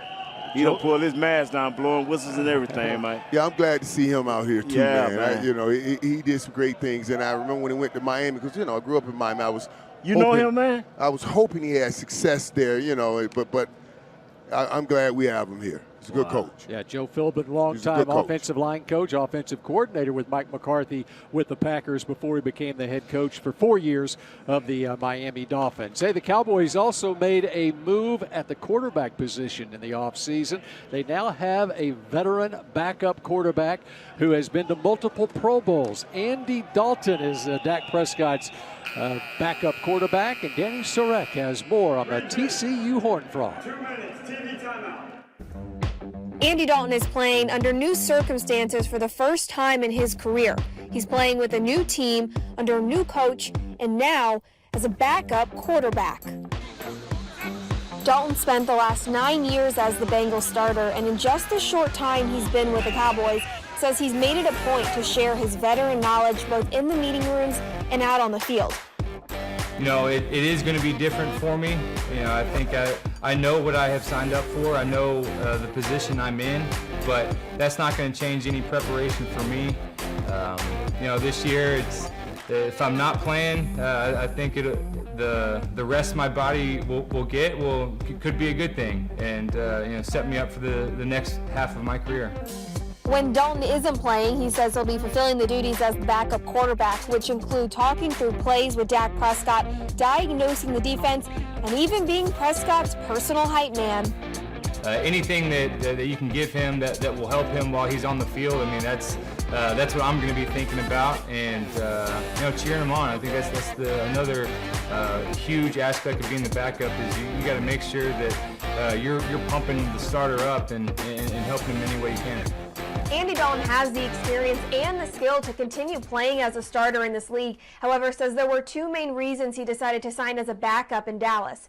The first, proximity to family. Dalton is a Katy, Texas native, a TCU alum, and says being able to practice with his teammates this offseason and then come home to his family, especially in a pandemic, has given him the best of both worlds. The second reason for signing in Dallas, new head coach Mike McCarthy, who has a reputation for developing prolific quarterbacks, including Hall of Famer Brett Favre and current Packers quarterback Aaron Rodgers. Dalton says in just a short time he's been able to work with McCarthy, he can see why he is so highly respected in his ability to develop quarterbacks.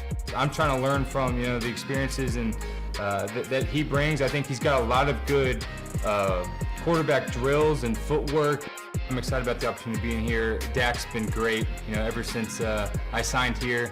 I feel like our relationship has just gotten better and better, and we've gotten to know each other really well, and it's been a fun working relationship. And so I've told him I'm here to help him and serve in any way that I can, and just kind of bring my experience to the quarterback room.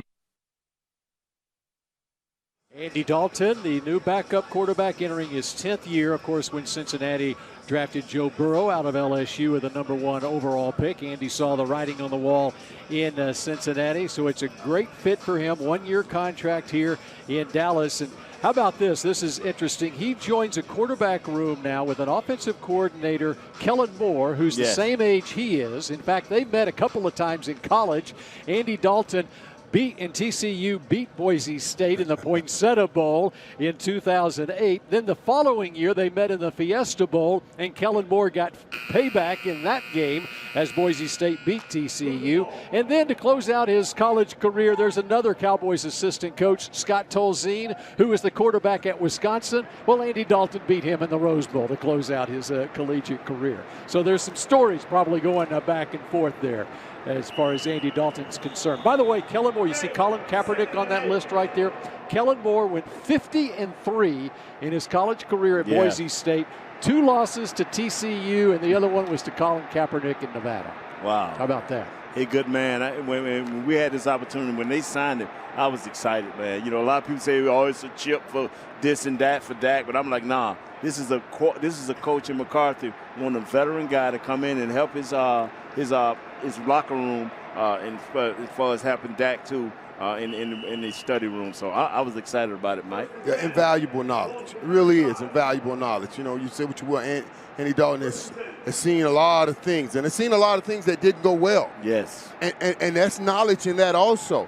and telling a young Dak Prescott how to handle things, how to stay at even keel as you keep going and moving forward. So, yeah, I was excited to see that we got Andy Dalton as a backup to Dak Prescott. Now, I went crazy when people started talking about taking the backup off his name. We don't need Dak. I'm like, hey, whoa. Put down that cup of juice because it's having you talking crazy. Put down whatever's in that. You know what I mean? Dalton, number 2 all-time among Bengals quarterbacks with over 31,000 yards. We're back with more Cowboys Night coverage after this from your local station.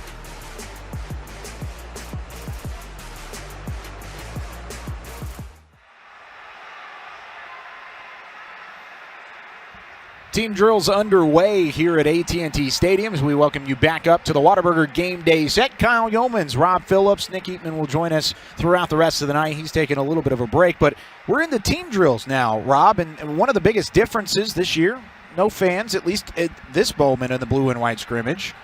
We've got crowd noise, which is kind of interesting. What are your first initial thoughts about the crowd noise that's going on? It's nice to hear it. We don't really hear it at the Star right now at Ford Center. It's the one thing about Mike McCarthy's practices so far is they've been awfully quiet. Not crowd noise piped in, not a lot of music.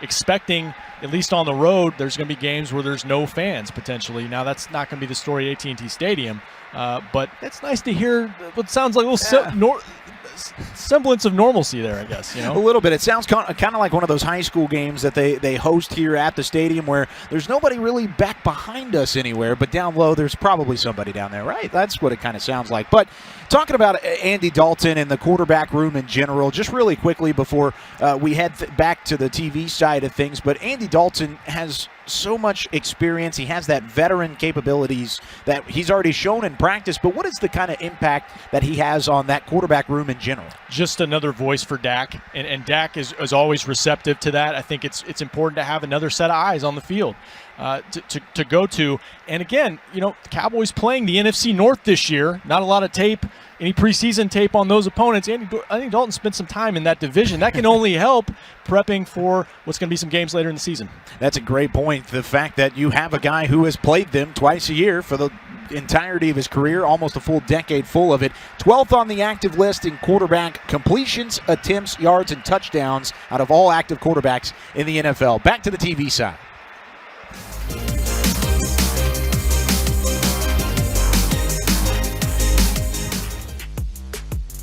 I think it was just everything, just growing up as a man. Obviously, I had never really been in a position like that and an injury of that sort. So it really kind of put things in perspective for me, and just to realize to not take anything for granted, and just to be thankful for every single day that you have playing this amazing game, because God gifted me to do this. So I'm just blessed to be able to be out there every single day and do that. And so just focusing on just growing as a man, getting better physically, getting stronger. Obviously, because I got weak, I couldn't work out in that time of rehab before my surgery when I was hurt. And then I was down for a month and a half after surgery. But ever since then, it's been total full go for me. It's been a great experience learning certain things about what I can do with my body, rehabbing. Everything. It just you really want to just focus on everything, but take things slowly, one at a time, one day at a time, and just keep chipping away. Cowboys first-round draft pick 2 years ago, Leighton Vander Esch out of Boise State, now enters his third year in the league. And you look at Leighton Vander Esch last year, he started 9 games, then had the season-ending injury, surgery in January. And he says he's been raring to go basically since March, and he looks it during this training camp. The thing about Leighton, man, we worried about his neck, and it still can be a question mark until we see the live bullets start to fly. But everything I've seen in practice, he's not hesitated to stick his head in there and to make plays. The drills he went through with shivering his arms and hitting things, Mike, and making things happen. Coming down here, and now he's been moved over to the Mike position, so he's in the middle of things, and he's not hesitating in practice. And like I said, the tempo is high in practice, and they're meeting them guards and them centers head on. So far, so good. And I have to, I have to give him some kudos on that. Nate, because, stenosis is what I had also. And that's what I found out when I, of course, went down in Philadelphia, that it was a narrowing of the spinal column. But I had a lot of debris from all the years of playing in my column. Quick slants. Right, all those years. He's fearless. No, I'm scared. I just got to go in here anyway. You know what I'm saying? I know what such thing as fearless. It was more courage, not fearless. It's courage. Courage said there's an ability to overcome a fear. I was running a lot in there waiting to hit you. I was scared. I just had to do it anyway. But with Vander Esch, and that's one of the things I thought about, Nate. Like when you have an injury like that people know about, are you going to try to do too much to show people that you're not thinking about it? Right. But he's a young guy, right? He's a young guy. He hasn't had nearly the beating just yet. So he should be fine for some years. Now, after meeting those guys, in about another 7, 8, 10 years, they're going to have another conversation about that neck. I guarantee you. I'm serious. So hopefully everything will work out for him right now. But he's flying and running everywhere, and that's the key. Yes. And one of the things, Mike Nolan, the new defensive coordinator, one of the first things he did, he moved Leighton Vander Esch to the middle linebacker position. Talk about this. And Jalen Smith to weak side linebacker. Let's hear Leighton first talking about moving to the middle. I want to hear about that. I mean, I want the weight to be on my shoulders. I want to be able to get everybody lined up. Like I said, I want to be that leader of the defense this year and just make sure everybody's in the right spots, and just so we can fly around and make plays and get the ball for our offense. That's really what our ultimate goal is, and just to get that ball back every single chance. Every single chance the ball's in the air, we can go get it. It's free game. Putting yourself in position to make good, hard tackles where you can go after the ball as you make the tackle, just having it on your mind at all times.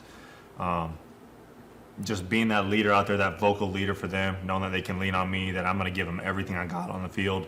Like I said, because it put things in perspective for me last year, missing half the season and just not taking things for granted, and just knowing I got to go out there every single play and just put it on there on the line for my teammates and the coaches and just have fun doing it.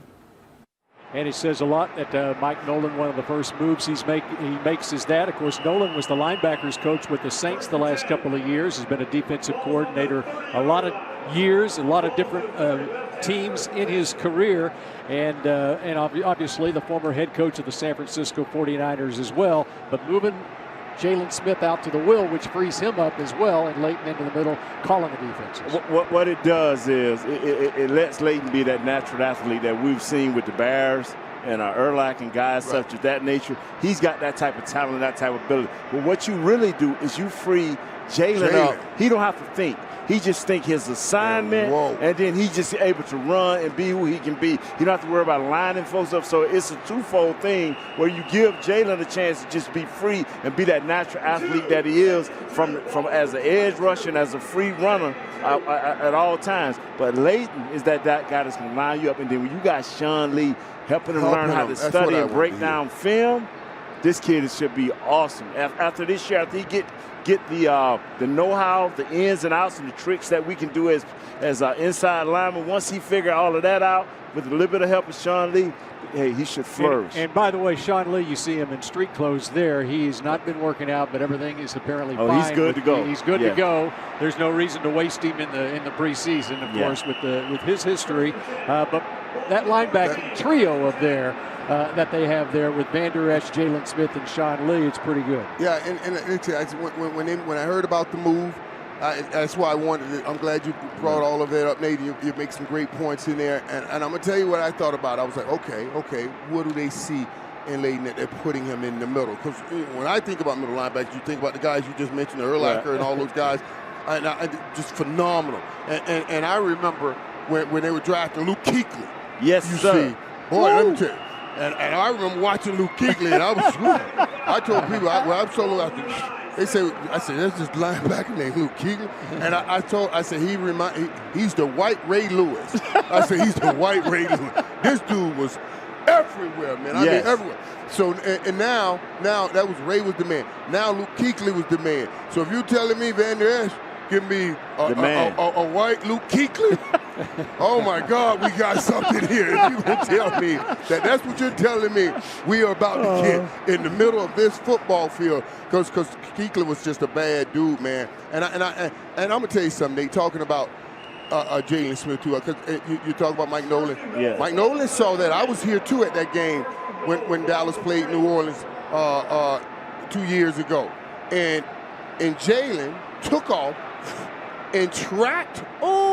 He tracked Alvin Kamara on the sideline. Right. And when he hit Kamara, I took my microphone off. I said, "Oh my God!" It was like it was a collision, and I thought, "Wow, what speed!"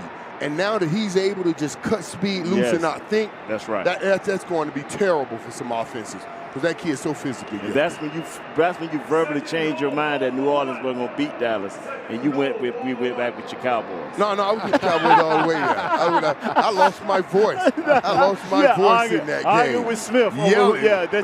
Yelling and running up and down the sideline. Oh my God, I was so happy, man. Yeah. And those poor people, I want to apologize to all the fans that were, holding out their hand, and I was slapping their hand. And you was hurting. Man, my wife said, you were breaking their hands. Don't ever do that again. So, I was just so excited, man. Because that was one of those big games we talked about here in this stadium, that we haven't had enough victories in those big games. But I think Mike McCarthy's going to change some of that. This should be a home field advantage. And Mike Nolan, it's going to be interesting to see how he works this Cowboys defense. Mike Nolan has a long heritage with the Cowboys. His dad, starting in 1962, Dick Nolan was an assistant coach on Tom Landry's staff, and then he became the head coach of the San Francisco 49ers, came back in the 80s, and in fact, Michael, you were there when Dick Nolan returned to the Cowboys. He even was coaching under Jimmy Johnson his last couple of years. Coach Nolan was the original Marlboro man. Yeah. You know that, right? For real, man. I hate to break that up. I know that ain't a good thing smoking, but hey, he was the original Marlboro man. But a football coach all the way, man. Yeah. A football coach all the way. You're not surprised that everything that came in his lineage is all about football, because that's what he was about. He was a football coach all the way. And when you look at this Dallas defense, they now have some interesting pieces to work with. In the next hour, we'll be talking about Everson Griffen and Aldon Smith as well. Let's turn our attention to the Cowboys offense once again, and specifically Tony Pollard, as Tony Pollard enters his second season in the National Football League, and we asked Tony Pollard about the prospects of what he learned from his rookie season going into his second year in the league.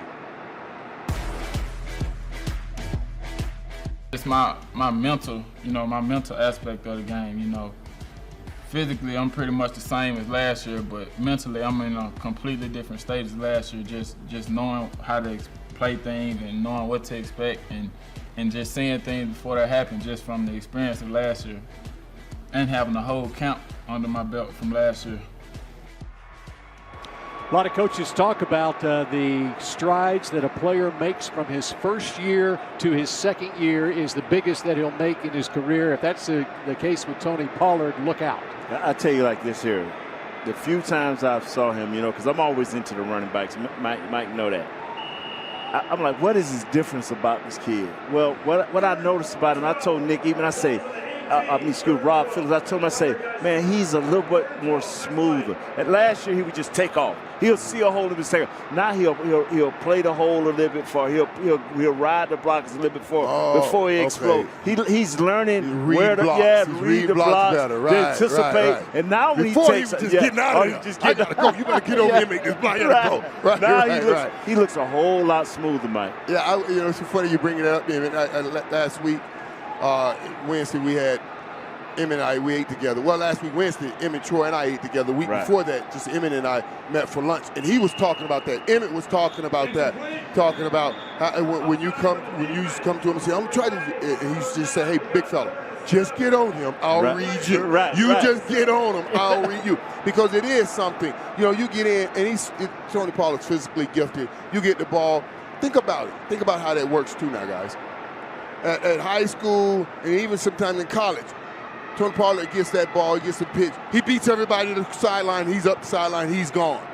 You're not beating everybody to the sideline at this level. I'm just telling you right now, if you think you're going to get that ball and hit that sideline, somebody going to come right around that corner and tear you up.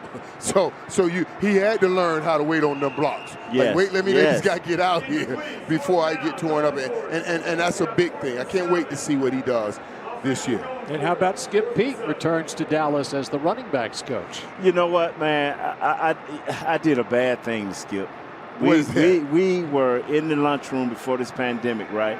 He walked up to me, Mike, and you know how when I ain't seen you in a long time, how I'm going to scream and holler your name. And I think I embarrassed him so bad, I done tried to call Skip Peete 700 times since then. He won't answer his phone. So, Skip, I love you, bro, and I didn't mean no harm. I was just excited to see you. Glad you're back. And Skip is a different guy because he's going to ask for Zeke and he's going to ask for Tony Pollard to be the best you can. And he's going to work on techniques. Not saying the last coach didn't do this, but he's going to force these guys' hand to be better than what they are right now.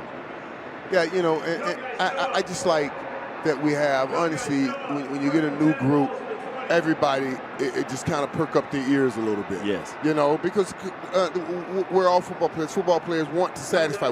That's why we practice so hard. You want to make everything perfect. You want your coach to believe in you. They have to show these coaches again, hey, you can trust me, you can believe in me, and everybody perks up. I just want to see it carry over on the football field and show up in the games. Skip Peete was the Rams running backs coach the last 4 years, so he had Todd Gurley there with the Rams, and of course he was the Cowboys running backs coach starting when Wade Phillips was the head coach starting in 2007 and stuck around for a couple of years with Jason Garrett through the 2012 season. But it's going to be interesting, and everyone talks about the Mike McCarthy offense, and with Kellen Moore as the offensive coordinator and the emphasis on the run game with Ezekiel Elliott and how they use Tony Pollard as well. It's going to be very interesting once we start playing games to see how the run game mixes with the pass here. You know what? And this is, you know, when people say enough balls, Mike and Bill, enough balls, I've never thought we had a problem with that here in Cowboys. Ever since I've been here, Mike had his balls, Emmett has his ball, Alvin has his ball. I mean, is it a such thing as not enough balls, Mike? No, there are enough balls as long as you're winning. Right. As long as you're winning. And as long as Michael's getting his share. Winning. Right. Now, honestly, because if you're not winning, then everybody starts trying to figure out why we're not winning. Right. You know what I'm saying? But as long as you're winning, there are. Yeah, and absolutely. And Zeke changes certain things. Like, listen, let me tell you something, man. Everybody's talking about all this power we have at the wide receiver position. And guys, I want to talk about Blake Jarwin, too, and what you guys see in him.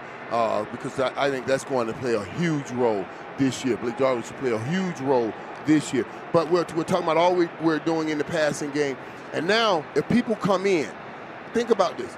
All these last few years, everybody come in, they play the run. Now, if you're starting, we got to worry about playing the coverage now, playing the pass. Man, Zeke, that new sprint, that new step you say he has, that's going to be incredible. Because now, Zeke doesn't have to carry the whole game. It was like, you know, we would have a saying, you can take it how you want it. You can lose by air or you can lose by land. It doesn't matter as long as you understand you're going to lose. Right. You can pick your poison, and that's what the Cowboys have an opportunity to go back to now. You can pick your poison. You can't stack this line of scrimmage anymore to stop Zeke with what we have on the outside. And if you try to stop that pass, now Zeke is going to kill you. So you pick your poison and get it going. And then it's enough balls. Yeah. It's enough balls. If everybody's winning and we're scoring a lot of points, you don't have a problem. All right. Coming up, we'll be hearing from Cowboys owner Jerry Jones. This segment brought to you by Miller Lite during the 2020 season.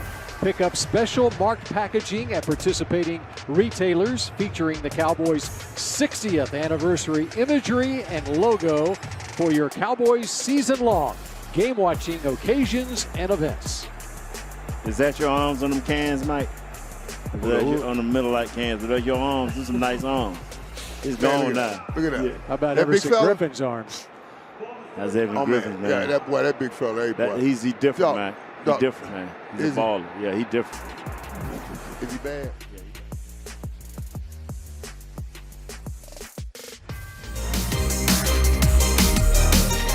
There's only so many words that you can say about those guys. The only thing I've seen close to that was watching Barkley and Shaq and those guys on the NBA, TNT. My those favorite guys, show on television. Yeah, those guys are amazing. But I mean, these guys can rival them. I mean, it's like you're supposed to go to break, but they're sitting there talking. It's like, I mean, who's going to go to break on that? No, nobody. It's gold. Those are good. Gold jacket, gold content. I mean, that's what we get from Michael Irvin, Nate Newton right there and there as well. We're back here at the Whataburger Game Day set. Kyle Yeomans, Nick Eatman, Rob Phillips from DallasCowboys.com, and they were having conversations about Ezekiel Elliott and Tony Pollard and what those guys bring to the table as receivers, as guys that can make an impact in the passing game. We mentioned Ezekiel Elliott earlier and what he brings as a receiver, but Nick, is there something special that Tony Pollard brings as a guy who really was a hybrid player coming out of college? Yeah, I mean, he brings that it factor of a guy that can just do a lot of different things, and I think it's really important for him, and I've said this last year too, he's got to be able to run the ball up the middle for 3 or 4 yards. He's got to be able to take that blitzing linebacker and at least get in the way, because when that happens, then when he's on the field, you don't always think, well, he's going to run over here or do a reverse or a pass. He could just take the handoff. So the complete players, it's like Kamara. Kamara can do all those things, Rob, but he also can run the ball up the middle. And if you can be an every down player, now you got two backs like that's dangerous. Skip Pete was the Cowboys running back, or the Rams running back coach last December when Pollard and Zeke both went off. 20 years the last time the Cowboys had two 100-yard backs in the same game. He's very impressed with both, and I think, Kyle, to your point, they're both versatile backs, and you can use them. And I think the Cowboys being behind, like Nick said early in games, affected Pollard's usage in games. If they can build some leads, you get both guys involved throughout the course of games this year. Do you see them both being more utilized in that standpoint? I mean, I know we've talked about the wide receivers, and we've talked about Blake Jarwin, and there's so many weapons. Is there enough passing to go around to get the running backs involved? I don't know if there is, especially like Michael said, if they're winning, probably not. Yeah. But yet, you just want to get the ball in his hands, and I think there's ways to do that. Yep, absolutely. I think we will see quite a bit of Ezekiel Elliott and Tony Pollard throughout the course of the scrimmage and really throughout the season, potentially making an impact in the passing game. That's it for us here on the DallasCowboys.com side.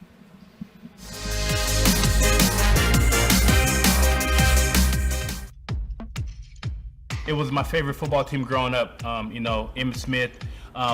People actually don't know I'm named after Everson Walls. He was number 24 here.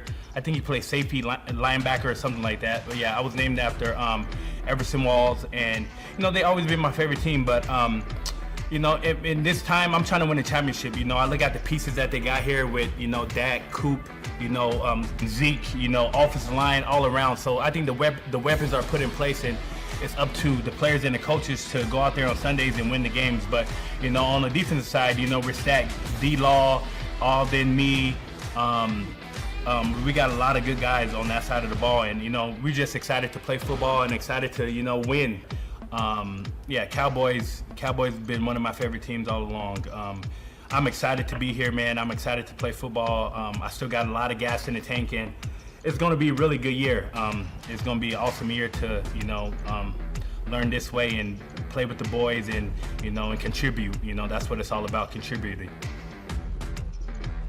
The sounds of training camp brought to you by AT&T. Bill Jones, Michael Irvin, and Nate Newton, and Everson Griffen, who signed with the Cowboys less than a month ago. And what a great addition that is to this Dallas defense. Of course, the Cowboys lost Robert Quinn and his 11 sacks to the Chicago Bears in the offseason. And now they replace him with a guy with 74.5 sacks in his career, 4-time Pro Bowler with the Minnesota Vikings. And plays to run well.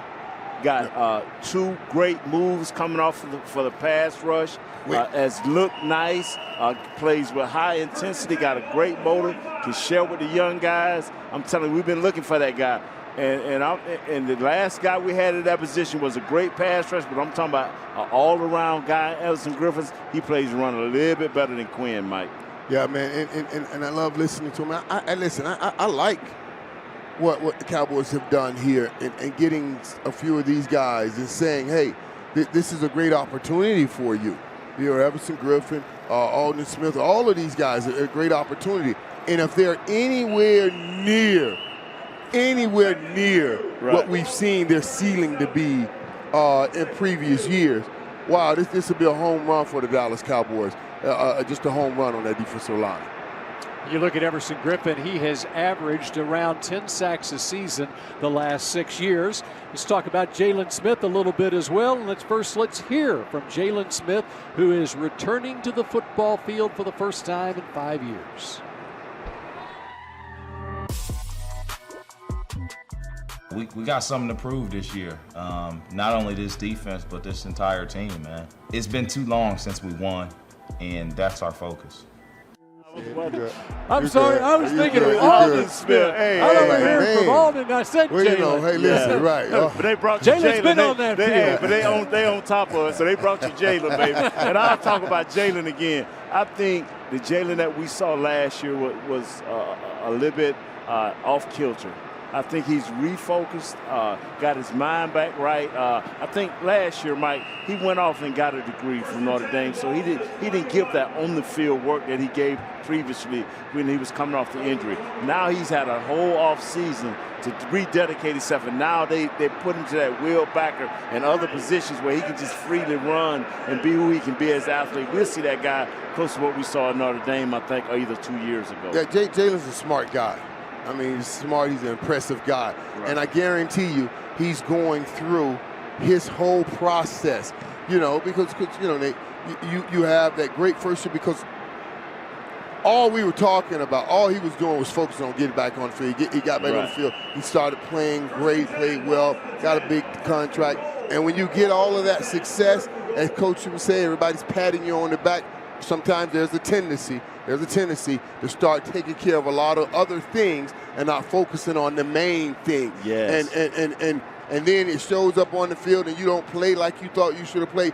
It'll bring you back to that kind of focus. So I'm anxious to see what happens with him this year.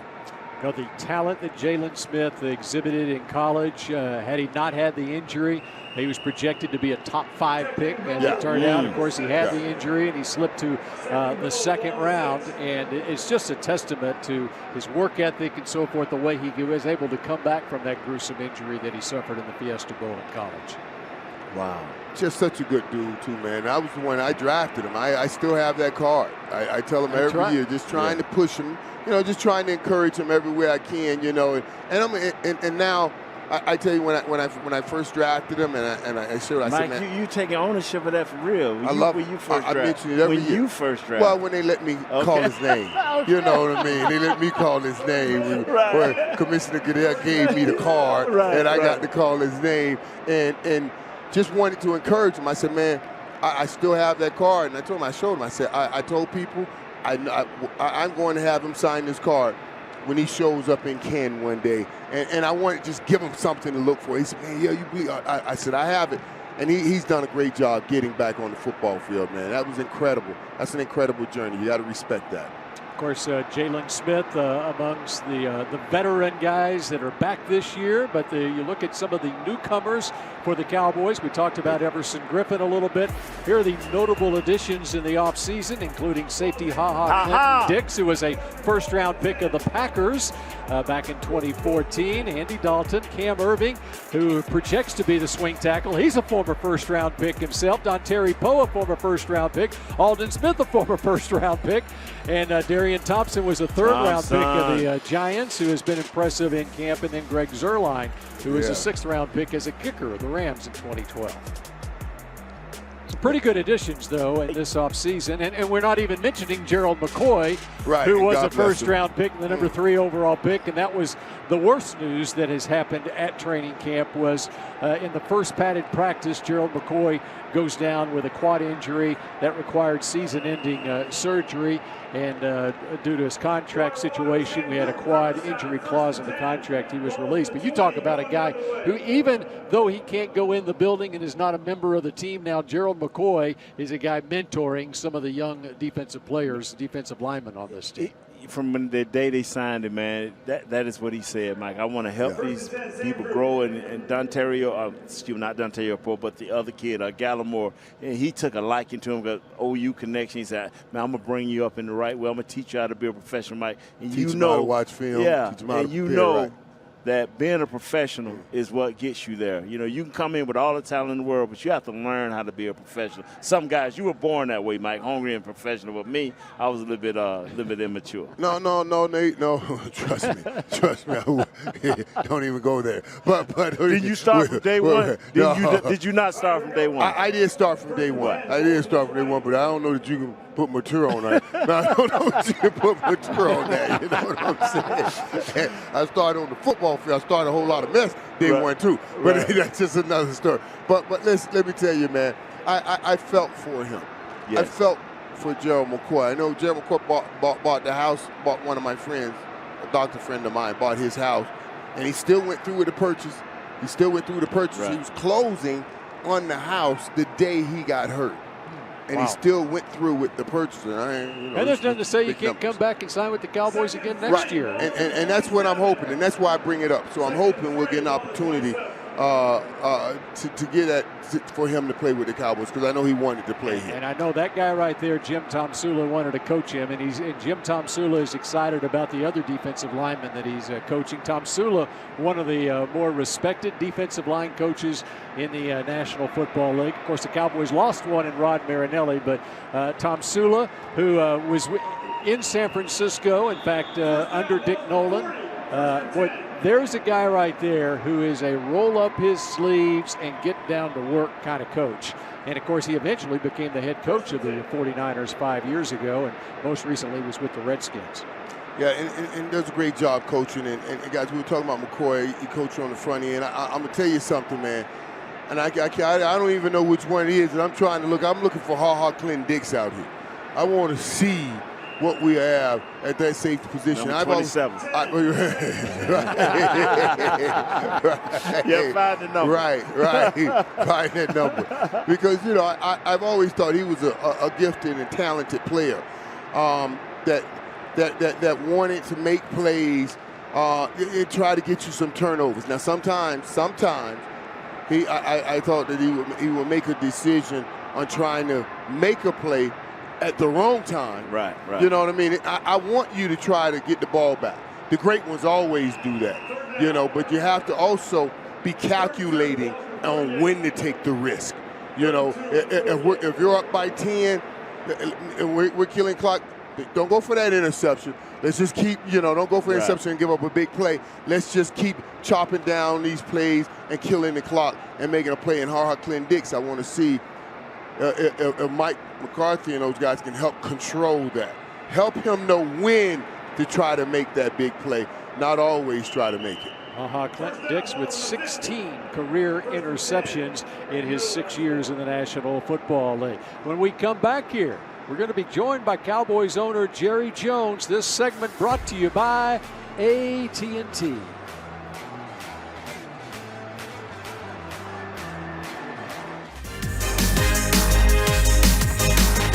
Side of things, Kyle Yeomans, Nick Eatman, Rob Phillips at the Whataburger Game Day set up on the concourse here at AT&T Stadium. Talked a lot about the defense during that last segment between the three guys in the booth, and really the defense was missing a key cog last year, and that was Leighton Vander Esch, out for 7 games of last year's season, and really wasn't the same for the majority of the year. But it was really Leighton Vander Esch we found out that Leighton Vander Esch is probably the key piece to this defense and whether or not they're going to be successful, Nick. Yeah, I mean, it all starts in the middle, always, in anything. And so I think with him, you definitely want to see him and Jalen Smith work together, be able to run sideline to sideline, chase people down. And I think having those big defensive tackles will help do that. He wasn't the same last year even before the injury. And, Rob, I think that affected Jalen Smith as well. I think together they were feeding off each other 2 years ago. They just didn't have it last year. And so if one of them's healthy again, I think both of them could be better. Yeah, and they both had really great starts to camp. I mean, Jalen's been arguably my favorite player to watch in camp. Yeah. Moving forward, making plays, would-be tackles, covering players down the field. He's been really productive. And Leighton, like you mentioned in his soundbite earlier, he really wants that leadership role. And Mike Nolan, defensive coordinator, said he probably moved him to the middle linebacker spot, maybe because he's a little bit bigger of a linebacker than Jalen. But we all know what Jalen can do as a pass rusher, as a blitzer. I think it can bring out the best in both accentuate both their strengths by moving them, and it's kind of a subtle position change. I think Dontari Poe is going to help them more than anything. Oh, yeah. Dontari Poe in there, Antoine Woods, eat up those blocks, let them run around and make those plays. The best middle linebackers in the history of the game. Ray Lewis, he had Saragusa up there. Yeah. You know, Yes. Singletary had the big boys, McMichael and Fridge. They have great guys in front that's going to help them free them up. Absolutely, and I think every time you're allowed to free up your linebackers and let them play to the football, they're going to be better. And we've seen that from Jalen Smith throughout training camp, like you said, Rob. The fact that he's the middle linebacker and he's able to play the football, play back in coverage from time to time, he looks more comfortable. He looks free. He looks at least back to the point where you want to see Jalen Smith playing at a Pro Bowl level, and I think having LVE next to him absolutely plays a role. Heading back up to the TV side.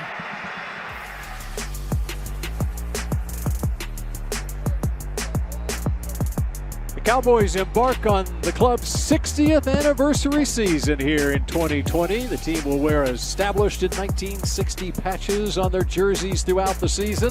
Throughout 2020, the club will be introducing special events, recognitions, and announcements to commemorate the 60th anniversary of the Dallas Cowboys. Among those, the selection of the top 60 players in team history, with a show being released next Sunday evening on DallasCowboys.com.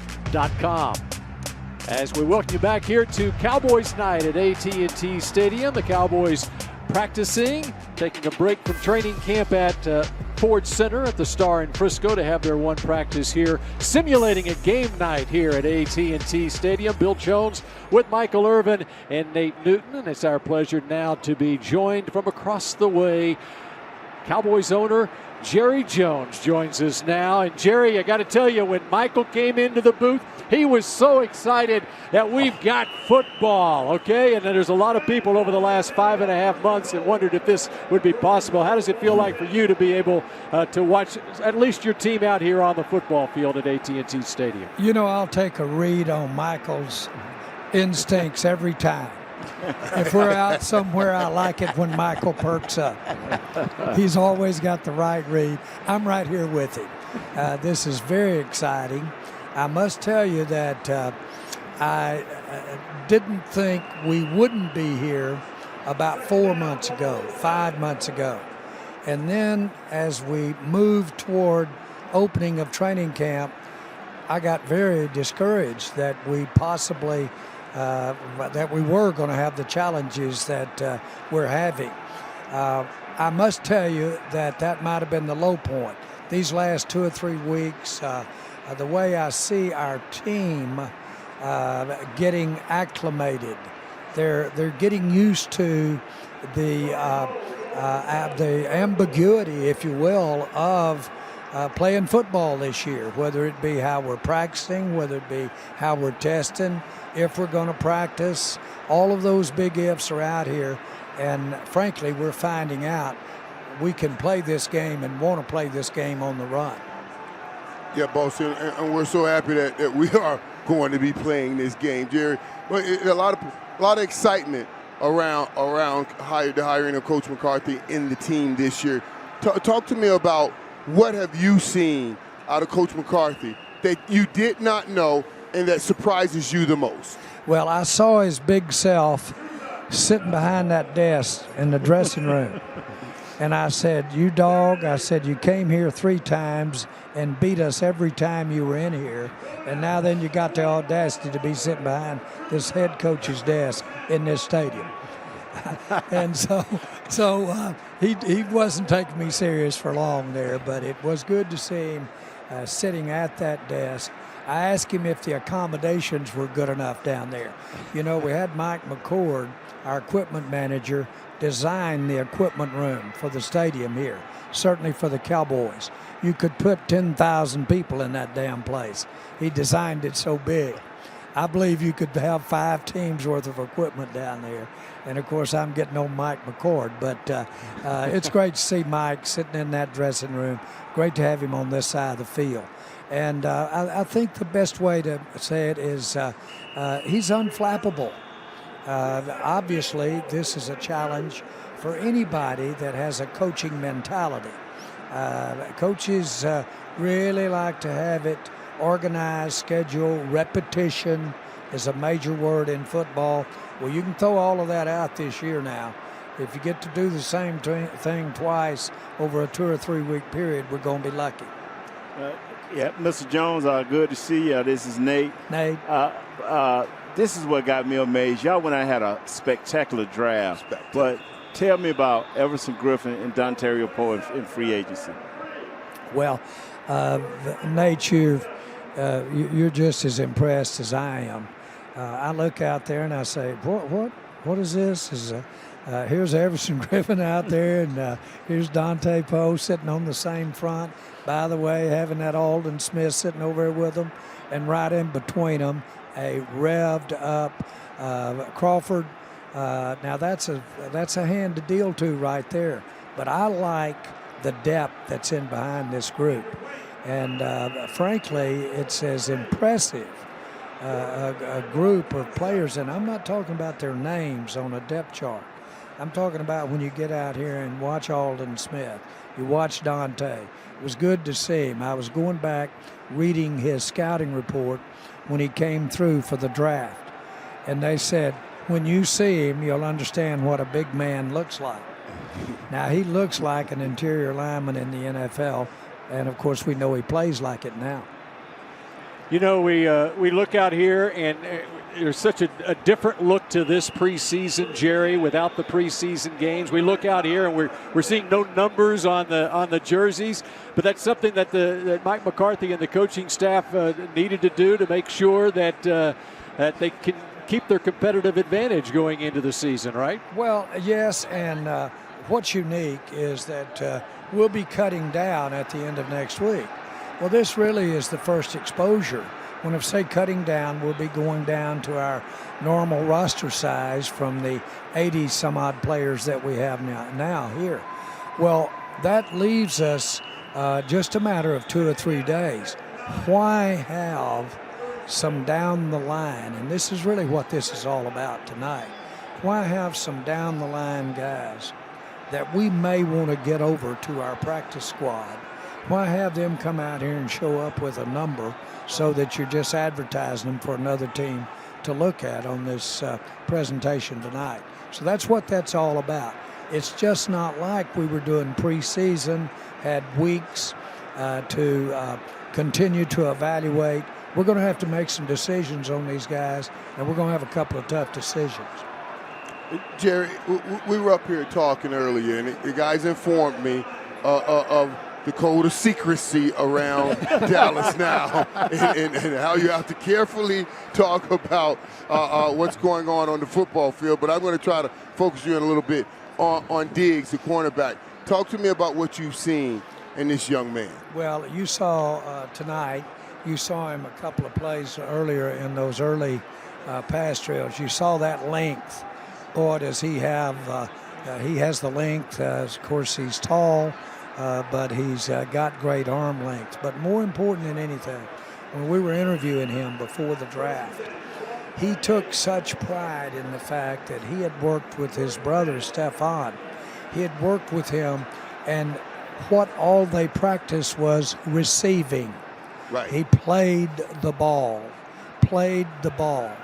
Well, if you hear one thing when you're looking at evaluating a secondary player, you said, man, what if you had one back there that not only could position, run with them, turn, good enough hips, but could play the ball? And, Mike, you know what that means as much as anybody. Boy, he can play that ball, and we're seeing it every practice. He goes for the ball. He actually believes the ball is as much his as it is the receivers. By the way, it is. Jerry, you bring up something that Will and I we talked about even prior to the draft about Diggs, you know, and I think he did play some receivers, so he has that mentality. Now, we lose Byron Jones, and Byron Jones did not. He covered great, but didn't get opportunity to make a whole lot of interceptions. How much of that you just talked about, because it's one thing to have a cornerback that stops and knock down a pass.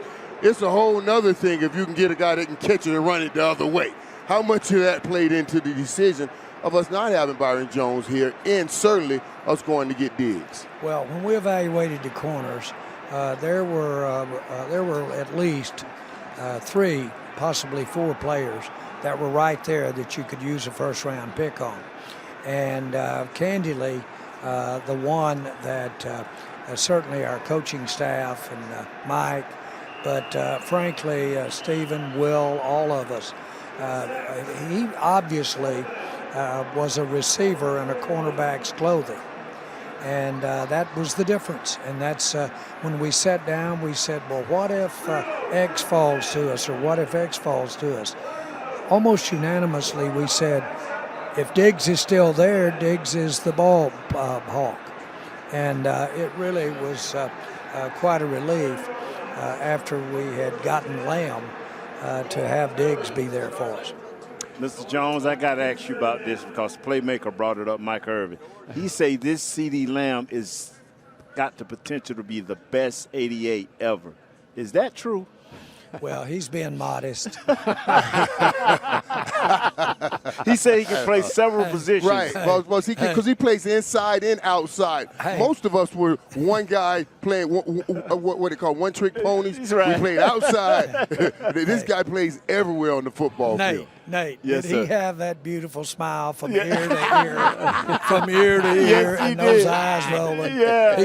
He sucked me in so many times with that smile. Hey, he knows we couldn't have done it without him. Yeah, yes, sir. You made the decision, though, early on to give him number 88. We know what number 88 means to the Cowboys, but there's another reason that you decided to give him 88. Yeah, I want to ask you about your college teammate, the late Jerry Lamb, who wore number 88 on that Arkansas National Championship team in 1964. Well, it just fell that way. We were sitting there in the draft. You know, it's such a unique draft. We were not together, and we were doing it,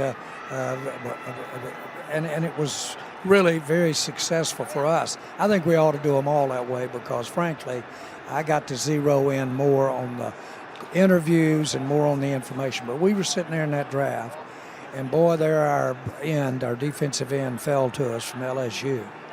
And we were so giddy, but there sat CeeDee Lamb.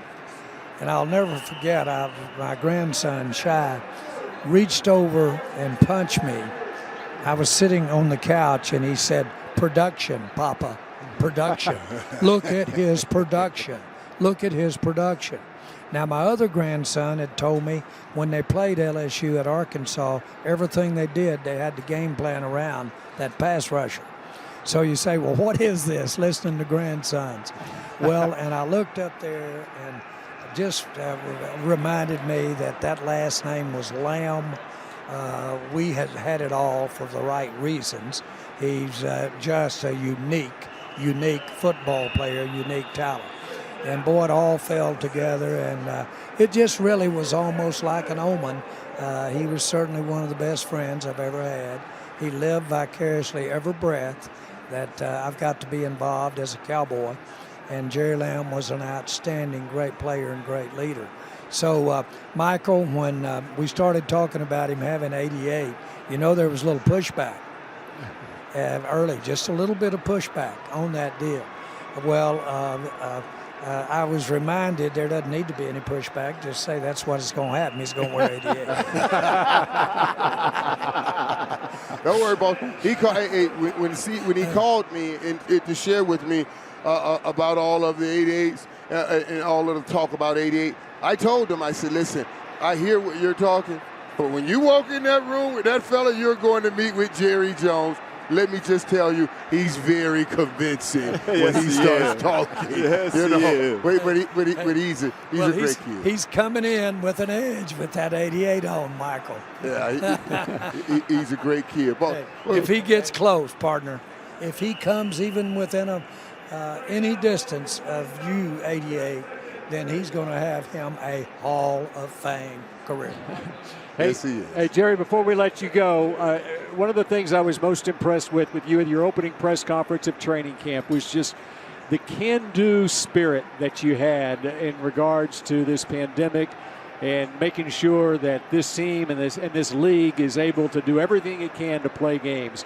What do you envision on September 20th when the Atlanta Falcons come here as far as the possibility of fans in the stands? Well, the way things are evolving and the optimist in me says that, boy, I see an excited group of fans in this stadium. I really do think we have a real edge in the design of our stadium and the space in the stadium. This is the largest enclosed place there is in the country, air-conditioned, but we can make it unair-conditioned as well. So I think this is all an advantage. But I'll tell you how I feel about this. I would have hated to have missed this. I really would have hated to have missed. Watch this season, this challenge, what we, if you will, the shakiness that we have about what's coming tomorrow. To get to be a part of our team, to get to be a part of something that we can step up and, we got to play it day by day, but get it done. What if we could get it done and win it in 2020, the pandemic heart of that? Would that not be a place to put an asterisk or a place to have something pride? I'm just glad I'm not missing this ride to have a chance at this. Jerry, we appreciate it. The 60th anniversary of Dallas Cowboys football. We appreciate it. Here's to a healthy and successful 2020 season. Thanks so much. By the way, what am I looking up there? Is that a couple of candidates for that top 60? Hey, you just ranked me higher than him, Nate, boss. Nate, rank me higher than him. Nate. Yes, sir. Nate, Coach Landry, Tex Ram, right, when I bought the Cowboys, said that Coach Landry had said that you could be the greatest lineman that he's ever coached, but you've eaten yourself out of a career. Yes, sir. That's what he said. Well, you showed him wrong. Thank you. Boy, he stepped up there. We didn't even have that down as a possibility, and Nate Newton was a dominant factor in our success during that time. And I'm not just passing these things out. We're talking about the top 60 here. Yep, and 6 Pro Bowls in Nate Newton's resume as well. And by the way, the top 60 in Cowboys history revealed next Sunday night on DallasCowboys.com. Thank you very much, Jerry. Great guys. Thank you, sir. We have more of Cowboys Night. Bill, let them know I will be doing that show, Nate, so don't even try that, Nate. Oh. I will be doing that show with Rich Eisen. I hope I'm ranked higher than you. They called late, and they said, hey, we just got a letter from Jerry.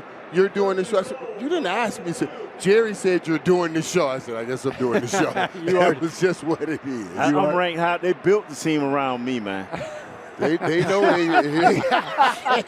they literally built the team around me. I got you in there, Nate. You're going to be.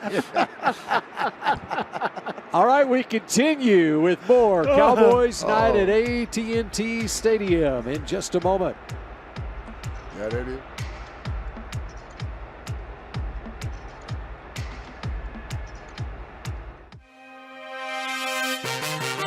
A lot of history in that star right there, and 60 years worth of it. We're celebrating it throughout the season here on DallasCowboys.com and throughout the Dallas Cowboys organization. And both Nick Eatman, Rob Phillips were a part of the panel that actually voted for those 60 players. So you have 2 players up top here in the building that are on the list or should be on the list, and then you've got 2 of the guys who were contributors to the list. So kind of go through what the celebration is going to be about and really what fans can expect coming up this week. I just want to say, Nick, you get through half that list, it's pretty easy. It's like Hall of Famer, check. Ring of Honor, check. I mean, there's so much talent in the history of this franchise, and then there's a lot of deserving players to round out that list. And Nate was making a point there about all the stuff that he did. I'll say this: Nate is ranked number 1. Oh wow, there we go. Of the second half of the list, he's number 1. So I'm giving away one of them right there. But Nate, doing my math right now. Yeah. Yeah. Okay. But it was really fun to kind of be a part of it, and to kind of help organize. A lot of them got sent to me, so I was able to figure out who's number 1 and all that kind of stuff. And number 60, all that is great. But we're going to reveal it out starting tomorrow on DallasCowboys.com, 10 at a time, leading it up to this weekend on Sunday, when we'll be able to. We're going to have one show to talk about the first 50, and then like Michael said, he's going to be on that show to talk about the final 10. Man, that's so fun because you get to look at really the history, and you also get to think about, hey, who are some of these players that are on the list that are currently Cowboys, and how far could they climb eventually whenever another list comes out down the road as well. Yeah, one of the things that we said, though, was, when people were asked, what's the criteria? The criteria is whatever you think the best Dallas Cowboys football player is. So whatever it is to you. I mean, whatever you think is the best Dallas Cowboy. You had to play 4 years, which that got Zeke and Dak in there. It also took out some people that were really good for 3 years. Wow. Longevity's part of it, too. Yeah. So, what is a great Dallas Cowboy? And people have their own criteria in that. But it was really fun, and I'm proud to be a part of it. A lot of fun on both sides of it, and we'll look forward to both of you being involved in some of the coverage throughout the week as the 60th year celebration around the Dallas Cowboys continues throughout 2020. Welcome back to Cowboys Night at AT&T Stadium, and let's head over to Kyle, Rob, and Nick. It's brought to you by Essilor, Seymour, Do More, Essilor. Thank you so much, Bill, as we continue Cowboys Night here on both the DallasCowboys.com side and on the TV side of things. Kyle Yeomans, Nick Eatman, Rob Phillips here from the Whataburger Game Day set. And we've talked quite a bit throughout the night with Kellen Moore and this offense, the wide receivers and the weapons that they have there. But we've also talked a little bit about these tight ends, and this is a tight end group that's looking to kind of take the next step. No more Jason Witten. He's one of those guys who Jerry was just talking about with the guys up in the booth, the 60 years. He's a all-time Cowboy no matter where he's going. He's now with the Las Vegas Raiders, but Jason Witten will be never forgotten in a Dallas Cowboys uniform. However, he's moved on, and here's Blake Jarwin and what he has about moving on from Jason Witten, rather, and Blake Jarwin's new role in this offense. Not having Witten in the room is definitely a big change for me, but man, I've learned so much from the guy in the last few years. You talk about a leader in the tight end room, and he taught me a lot. So, I know that there's been kind of rumors that maybe he wasn't the best teammate to the tight ends, and I couldn't disagree more. Me and Schultz have talked about that quite a bit lately, just kind of what we learned from him. The respect for the game that he has, and what he taught us as players. So, utmost respect to Witt and what we taught. But it's time to move on. We're kind of the guys right now, and older guys, I guess, in the room that kind of know the offense. So we're excited. And of course, the tight ends involved again throughout Cowboys Night. There you see Blake Jarwin, 6'5", 260 pounds, and this is a guy who it was an undrafted free agent signing. The Cowboys have always been great at picking up some of those steals after the draft. He's one of the guys that's really stuck out. And Rob, there's a chance that he goes into this season as tight end 1, or at least that's the expectation moving forward. Yeah, absolutely. And Blake is actually a guy Dak has loved throwing to for a couple years now. Take nothing away from what Jason Witten brought throughout his career, but particularly late in his career too, as a blocker, as a guy that can move the chains. But Blake Jarwin's a guy that in his short career, almost 12 yards a catch. He can make catches down the field, he can separate, and he's going to be a big part of what they do trying to move the chains, as well as being a vertical threat from that tight end position. And you talk about an extension following the money a little bit. Of course, 4 years, up to $22 million for Blake Jarwin this season. Still, Nick, a young product. I mean, 25 years old at the tight end position. He's still got his prime ahead of him. What do you expect out of Blake Jarwin and some of the things that he could add to this offense in 2020? Well, like Rob said, he gets down the field in a hurry. He's got that long stride. He can take those bubble screens. Next thing you know, he's 4 steps later, he's the first down. So he does move move, very smooth, with the ball in his hands. But, for him, he's going to have to be an established blocker. And I'm not saying Jason Witten would ever, blow people up, but I do think that he was good with his technique, and that's what a good tight end is supposed to be. He needs, when he's out there, he's going to have to be two-dimensional, be a blocker, and also be a guy that can get down the field. That's what made Witten so great over the course of his career. That's why he's one of the best of all time. And I think Jarwin, he's good as a pass catcher. He's going to have to be.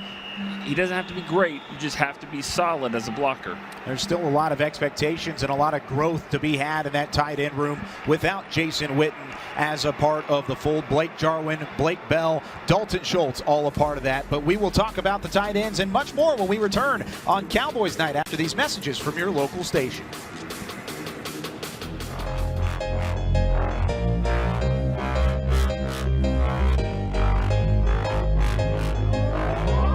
We're back here on the internet side. It's been a busy couple minutes for us. Back and forth, commercial break, back to TV, back to commercial break. Tennis match here. It is a little bit of a tennis match, and it's kind of what the Cowboys have had to deal with is a lot of adjustment on the fly throughout the course of the offseason. It's been a crazy offseason. COVID-19 has presented challenges to the organizations of the NFL that they never could have foreseen coming. And now we're starting to get into what is the tactical side of the adjustments that have been made. Sure, we went through the draft virtually. We went through a lot of the offseason virtually. Now we're here. Now we're actually having to play football. But what are some of the biggest challenges that stick out to you guys? And Rob, we'll start with you. That these teams are having to kind of adjust and maneuver around heading into the season. Well, I think the obvious one for the Cowboys is it's a brand new program with Mike McCarthy coming in, his philosophy, his systems, and Nick mentioned the veteran assistants that they've got. They have assistants that know his style, have coached with him. I think that's important. But that's a challenge, and I think it's been off to a great start.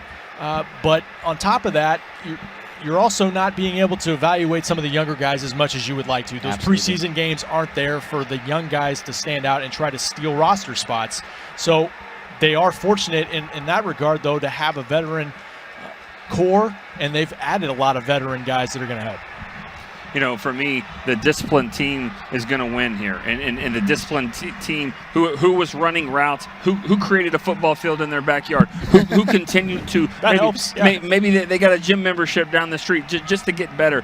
Who was doing those necessary things to get in this? And remember, there's so many distractions. I mean, you can't go anywhere if you're like, wait, keys, wallet, phone, mask. I mean, it's a different world we're in learning now. that too. Everybody is. And so, are you going to put in extra tape session on a Wednesday or Thursday night just so you can kind of be prepared? You got all these different things in our world that we're not used to. So the disciplined team, the smart team, the safe team is going to win. That's absolutely the right way to look at it. And Dak Prescott even mentioned that earlier in the offseason. He talked to the media and said the healthiest team is going to win this year, and that's one of the reasons why we see players taking that extra initiative. Cowboys Night, presented by American Airlines, continues here on DallasCowboys.com. This segment brought to you by Miller Lite. During the 2020 season, pick up special marked packaging at participating retailers featuring the Cowboys 60th anniversary imagery and logo for your Cowboys season-long game-watching occasions and events. As Cowboys Night continues here, we got a half hour left of practice here at AT&T Stadium, and we talk about Aldon Smith. I want to talk about Aldon Smith. Let's hear Dak Prescott talk about Aldon Smith.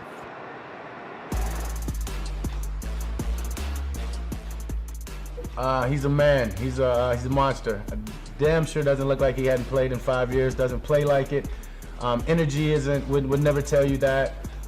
Very fortunate to have him. Very fortunate to have him on my team and not rushing me. He's going to make all of us better. He's a great player. It has been 5 years since Aldon Smith played in a National Football League game. He is back, though, now with the Cowboys, playing for Jim Tomsula, who was his defensive line coach in San Francisco. And let's hear what Aldon has to say.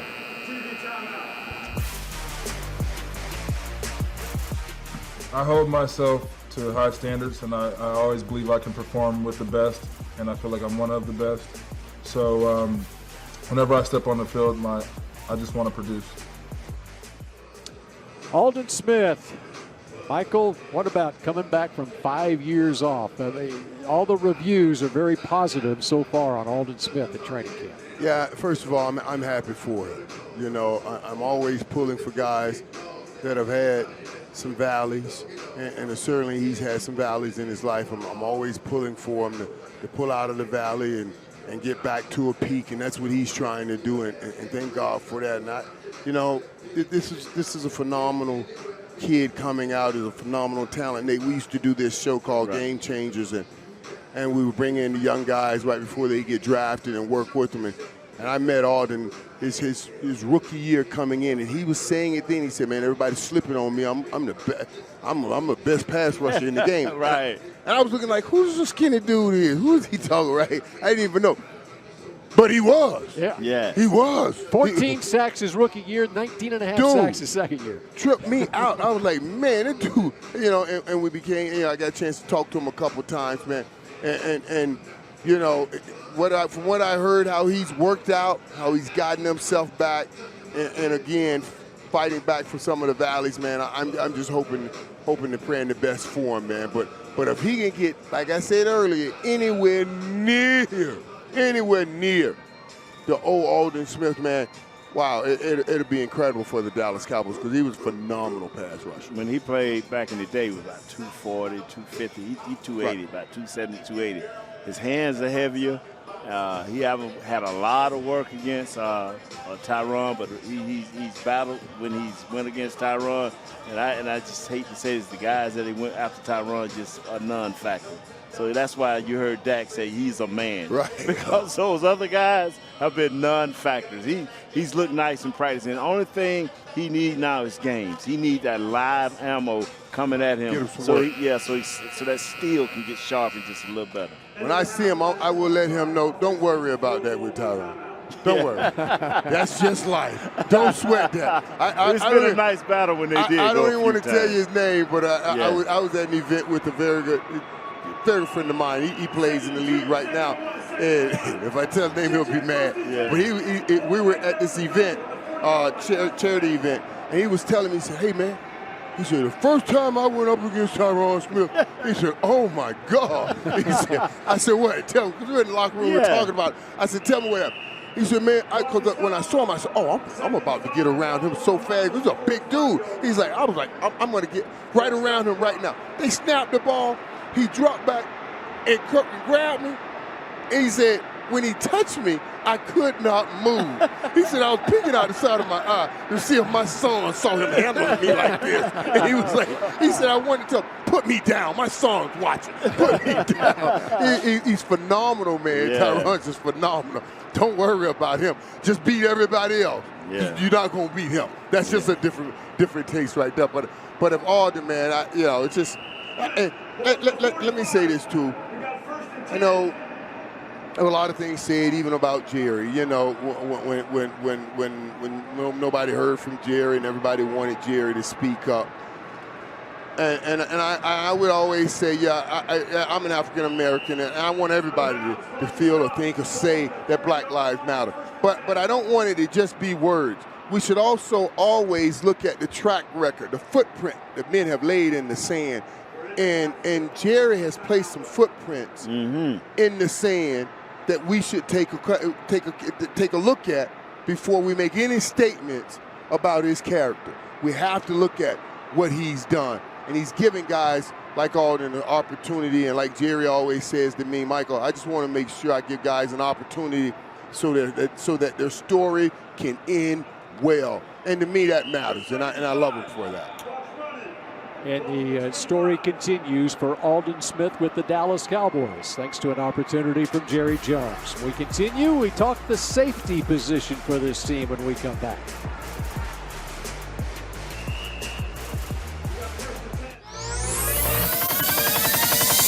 One of the feel-good stories of the offseason around the Dallas Cowboys. I mean, this is a guy who was up at the top of his game, playing at an all-pro level in San Francisco, had some off-the-field issues, had some demons he had to battle, but the fact that he's gotten to the point where he's back in the NFL. Anybody can feel good about that, and it's someone that you absolutely want to cheer for. But looking football-wise, X's and O's-wise on the defensive side of the football, he's not the only addition on that defensive line. A very recent addition, Everson Griffen, joins that defensive line at the same spot on the right defensive end line. Overall, Everson Griffen, talk about a guy up at the top of his game. This is one of them, and he's a Pro Bowler from a year ago, taken from Minnesota off of the free agent market very recently. Nick, whenever we look at Everson Griffen and the kind of pass rushing ability he brings to the table, this has got to be something you have to be excited about if you're a Cowboys fan. Yeah, I mean, without a doubt. I mean, you've got him, you've got Aldon Smith, you got D-Law, but I've said this about Griffen, and I think, he could be a really dynamic player. It's just that last year you had 11 sacks over there with Robert Quinn. Yeah. So, and it didn't lead to a whole lot on the defensive side. So, is the middle going to be better? Is Aldon Smith going to be even better than that? Is the combination of Griffen, all that stuff? So, we've seen two dynamic pass rushers on this team before. Last year, it didn't really do a whole lot, but I'm hoping three with a better defensive tackle and healthy linebackers might help. Now, Rob, I kind of want to ask you this question. Sorry for cutting in here, but whenever you have guys like Nick said, you have Smith, Griffen, and DeMarcus Lawrence, what's the possibility of the flexibility of both Smith and Griffen and what they're able to do on that defensive line? Versatility. We talk about it on offense, defense, secondary, front seven, and I think you're right. Griffen moved inside with Mike Zimmer, and by the way, his former defensive coordinator in Minnesota, George Edwards, is now senior defensive assistant, knows what he can do here. He moved inside in certain pass rush situations, so he just adds to the versatility. He was a 6-year captain in Minnesota. They have no shortage of pass rushers, like Nick said. Man, you have so much excitement around the pass rush. Hopefully, like you said, Nick, it's got to translate. It's got to translate to the middle of that defensive line if you're going to have that production. Hopefully, it ends up backing up your linebackers and freeing those up. We talked about Leighton Vander Esch and Jalen Smith in that regard as well. Here we go, continuing on Cowboys Night. There will be several important new changes with the fan experience at AT&T Stadium this season. These changes, which can be viewed at dallascowboys.com/SafeStadium. Capacity at AT&T Stadium will be limited to start the 2020 season following health and safety guidelines, as fans are required to practice social distancing inside and outside the stadium and wear masks at all times. Tickets will be distributed in seat blocks known as pods to maintain distance between groups who are not known to one another.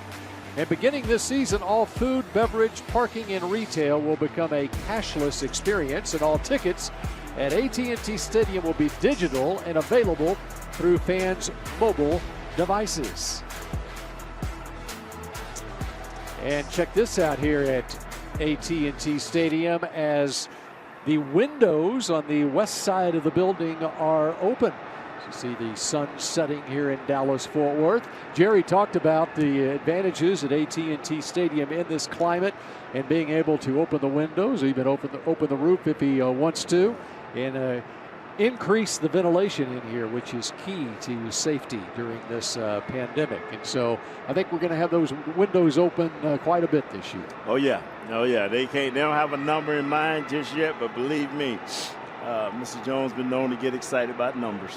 Yeah, I'm happy we're having that we're trying to get some people in and have fun. I mean, there's nothing like that ability, especially now with where our country is and all the divisive things that are going on. To have an opportunity to come together at football games, that's what keeps us together, keeps us close. So, yeah, I'm looking forward to it. I'm glad Jerry getting the opportunity. We're going to have some people. Hopefully soon we'll work it out. We're all over the country in all the stadiums. We're working on pods of people or something, getting them in the stadiums.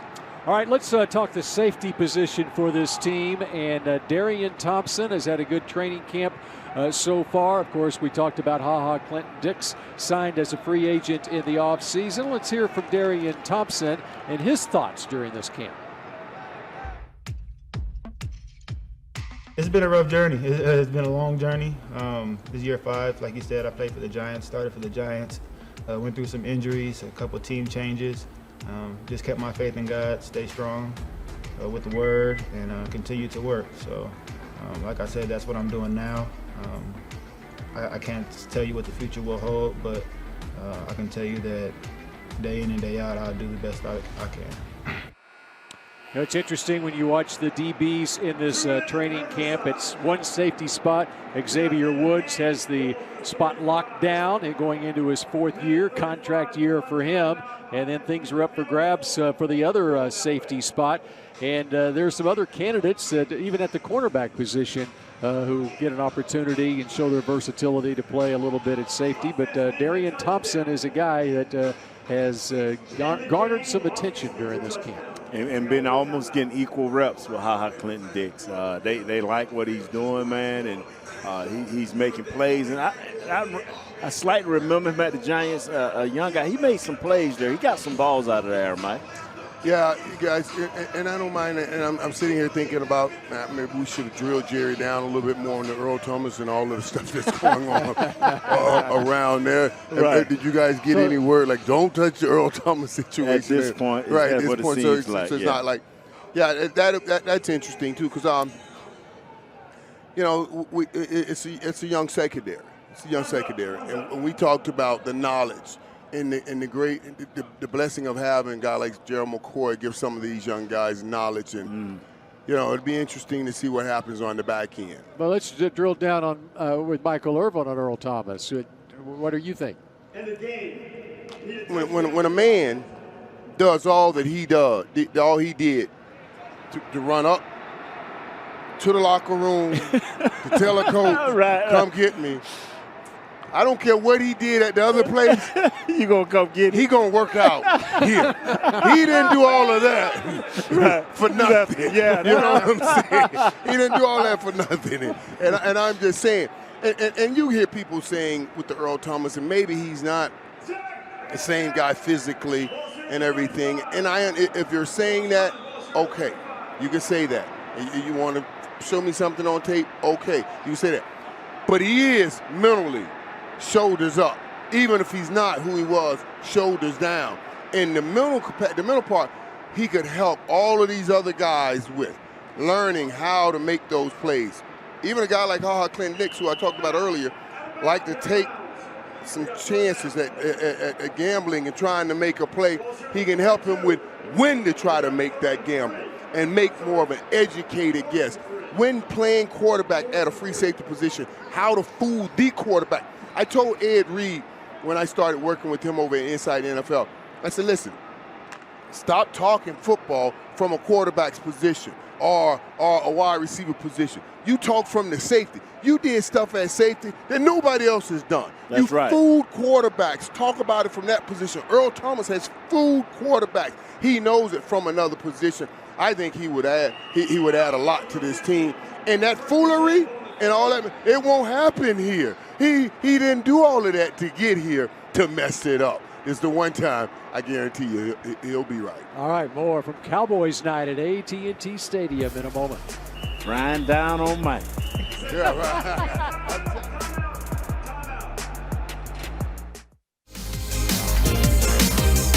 Of Cowboys Night, as we've got about 15 minutes left in our coverage here from AT&T Stadium. Kyle Yeomans, Nick Eatman, Rob Phillips, and guys, we just heard some of the reports surrounding Greg Zuerlein, and this is a guy John Vossel said earlier this offseason that he could potentially be the best kicker in the NFL. Whenever that was said, it was kind of a roll of the eyes. He's a new addition. Let's see what he can do first.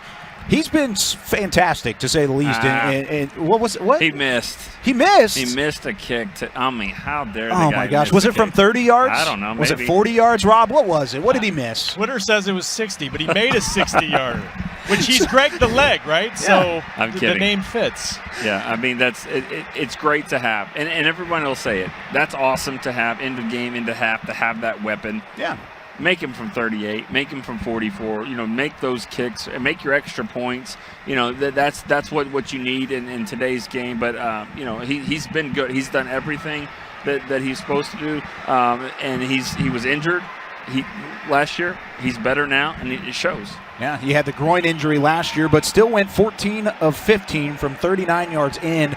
It was from 40 to 49 where he kind of struggled a little bit, 5 of 11 last year, and that was where Los Angeles and the Rams kind of had their issues with him. But, Rob, from what we've seen in practice, the groin injury isn't a problem, and he's been kicking the ball exceptionally well. I believe he was 24-24, us charting him in practice so far before tonight. And John Fossil, again, veteran coaching staff, coached him throughout his time in St. Louis/LA, knows what he can do. Said he had a terrible year last year. Greg said that. But when he's been healthy, he's been close to 90% or over 90% as a kicker.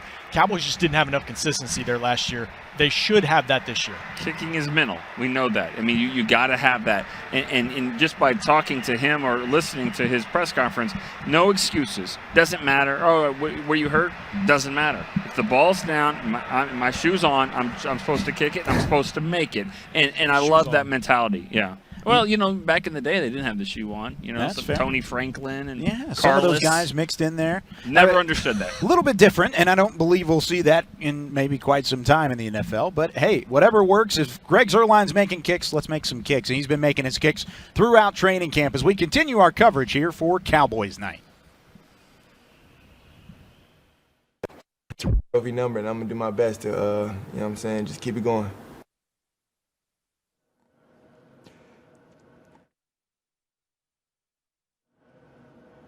CeeDee Lamb wearing number 88, although no players are wearing any numbers out here on Cowboys Night.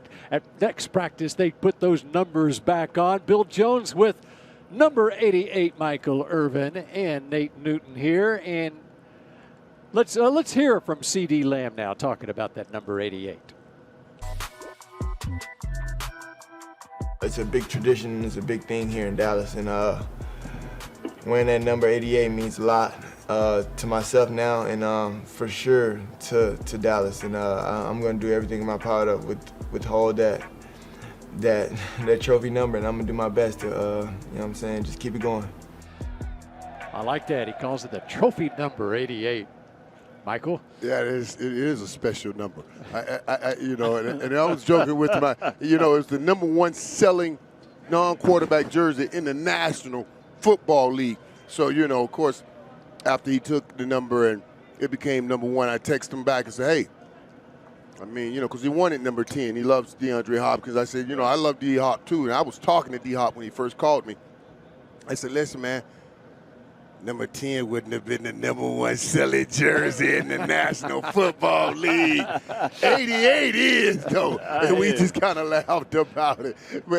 But it really is. It is a special number, man. And for some reason, Cowboys fans love to see it on the football field. So I'm excited. Well, there's a good reason, because of the heritage of the number. Yes, Let's start about absolutely. the original 88. Drew Pearson. It was announced just last week by the Hall of Fame Selection Committee. They voted on 1 senior nominee. He is on the ballot for Super Bowl weekend when the Hall of Fame committee meets. That would be Drew Pearson, which makes him a virtual shoo-in to get in next year. You got to love that. Yeah, and I do love it. And I was saying to people, I was on air with Kurt, and we were talking about, okay, what qualifies as a Hall of Famer? Drew, certainly it put up some numbers for his age, for his time when he played, the time that he played. He put up some good numbers. And like Kurt, when we tell the story of the NFL, you talk about the greatest show on turf, and what they did, and Kurt was the main part of that. When we tell the story of the NFL, even for myself, we talk about the Dallas Cowboys, and we talk about the triplets. When you tell a story, you got to talk about that Hail Mary.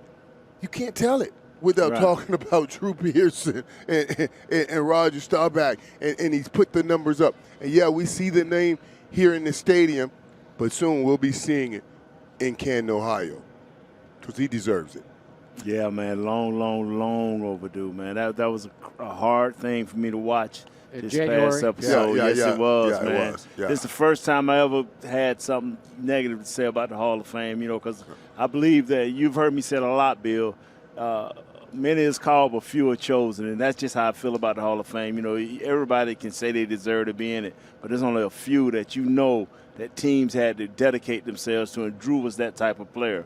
So I'm happy for him, man, and hope that he bring me as one of his guests, bro, because I will roll right up in them. Yeah. And how about this? Of course, he was passed over for the Centennial class, which would have been inducted this year. Now they get pushed back to next year. So now Drew, it appears, he'll get voted in Super Bowl weekend in Tampa, and he'll go in with Cliff Harris, a fellow undrafted guy out of Washita Baptist, and Jimmy Johnson as well next year. So it's going to be a pretty good Cowboys class next year's Hall of Fame. Here we go, Cowboys. And Here hopefully we go. They redo it. Let's bring it back. Let's reset it just like they said it this year, because they had the Cowboys playing the Steelers, and that would have been, Bill Cowher was going in, coach was going in. So hopefully they rerun that and put those two right back in it again, and we can have some fun. How about we have some fun and induct a fellow into the Cowboys TV Ring of Honor right now? And that would be one Dave Ernst, our technical manager. Oh, look at Dave. Going all the way back to 1992, his time with the Cowboys. He is retiring. This is his last event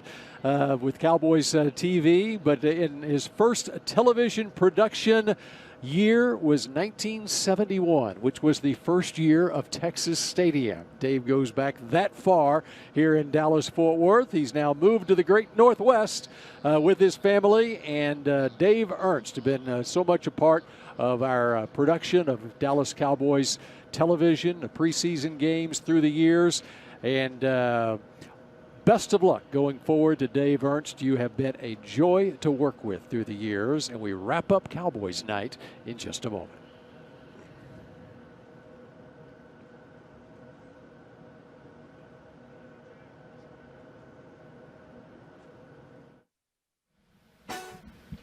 And we up here at the Whataburger Game Day set want to give our congratulations to Dave Ernst and what has been a magnificent career for Dave. And all of us were up here, even during the picture while it was showing. We're excited for Dave, and we love him, and we wish him the best in the future. And we're sad he won't be around for any more preseason games or Cowboys or anything. I just wonder how they snuck that in on him. He's the producer of this. Dave. Like, wait a second, what is this? Yeah, you know? exactly. How It did that wasn't work? in the rundown, so he might not have known about it moving into it. But kind of continuing the conversation, final time we'll check in with you, by the way. Kyle Yeomans, Nick Eatman, Rob Phillips here for DallasCowboys.com. And Nate and Michael and Bill were just talking about the legacy of 88. And I know both of you guys have been around this organization and have seen a couple 88s really contribute to the heritage.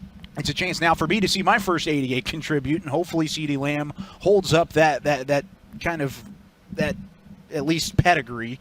Dez Bryant, I guess, was the first one for me. But, guys, what does it mean to wear that jersey, and what does CeeDee Lamb have to do in order to kind of uphold that heritage? Well, he's got to be a baller. I mean, he's got to be like a dynamic receiver. I mean, that's what it is. I mean, what I love about him wearing it is that it brings up the conversation and keeps those players involved. Keeps Drew Pearson talking. Was talking about Drew, talking about Michael, and those guys. Now you say, actually, since I've been here, this is the fifth 88. Okay, this is the fifth one. Technically the fifth. That I've seen. The first one was Michael. I got a few games. Jackie Harris. Yeah. Antonio Bryant, Dez Bryant. I guess Antonio Bryant would have been my first technically. Yeah. But those guys, I mean, they weren't the same, and there's only a few of the 88s like that. And I think CD will carry the torch. Yeah, and there's pressure, I guess, with that number, but he's entering an offense with so much talent, he doesn't have to be the guy. And I think that makes him even more dangerous, because he's not going to be the focal point of every single week by every single team, and he's not always going to see double coverage. And I think he's going to have a terrific year, because everything you hear, he's preparing the right way. He's asking questions to the veteran guys. And he said it. This is a huge responsibility for me, even though he's not necessarily the lead guy. Yeah, and I mean, whenever that responsibility's there, we'll see how he's handling it on game day. 14 days away until kickoff of the NFL season. Thanks for joining us here on Cowboys Game Night. That's it for us here at the Whataburger Game Day set. By American Airlines was brought to you by AT&T. Miller Lite, the only beer of the Dallas Cowboys. The University of North Texas, proud partner of the Dallas Cowboys. Albertsons and Tom Thumb, the official supermarket and pharmacy of the Dallas Cowboys. Pepsi, proud partner of the Dallas Cowboys and the NFL. And by American Airlines. Travel with confidence. Official airline of the Dallas Cowboys. Final couple of minutes here. Cowboys night at AT&T Stadium as the team is headed out to the locker room after their one and only practice of this training camp here at the stadium. A simulation of what it will be like in 3 weeks when the Cowboys play their home opener against the Atlanta Falcons. They open up the season against the Los Angeles Rams 2 weeks from tonight. 2 weeks from right now. Michael and Nate, they'll be playing against the Los Angeles Rams, and it's about time, don't you think? Man, I'm excited like you, Mike. You got me over here pumped up, man. Yeah, full of hope. Right. Ready to work, but full of hope. Right. But now, let's be real here. In this time that we are in, you have to keep your fingers crossed for those 2 weeks that doesn't happen that knocks us off course. Right. We just got to keep it but we got to keep trying to push forward, and I'm glad that we're trying to push forward with this. I'm looking forward to that game in a couple of weeks. That's going to be great. I just like the fact that Coach McCarthy was able to get the guys out here, and they went through the pregame, got on the buses, everything simulating to a home game, and these guys got to do it. We got to talk with the fans. Got you, Mike, Brother Bill. I'm loving it. Yeah, but listen, man, it's still amazing to me that's basically all you get right there before you go over and start playing a real game. That's amazing, man. So it's going to be interesting if we do get it off, and God knows I hope we get it off, to see what kind of play that will be on the football field. Hey, we actually have the Reliant play of the night from Cowboys night. Dak Prescott with a touchdown pass. How about that? Who was that? What was that? Go look at some pictures and figure out who caught that pass. They'll have numbers on next time we see the Cowboys.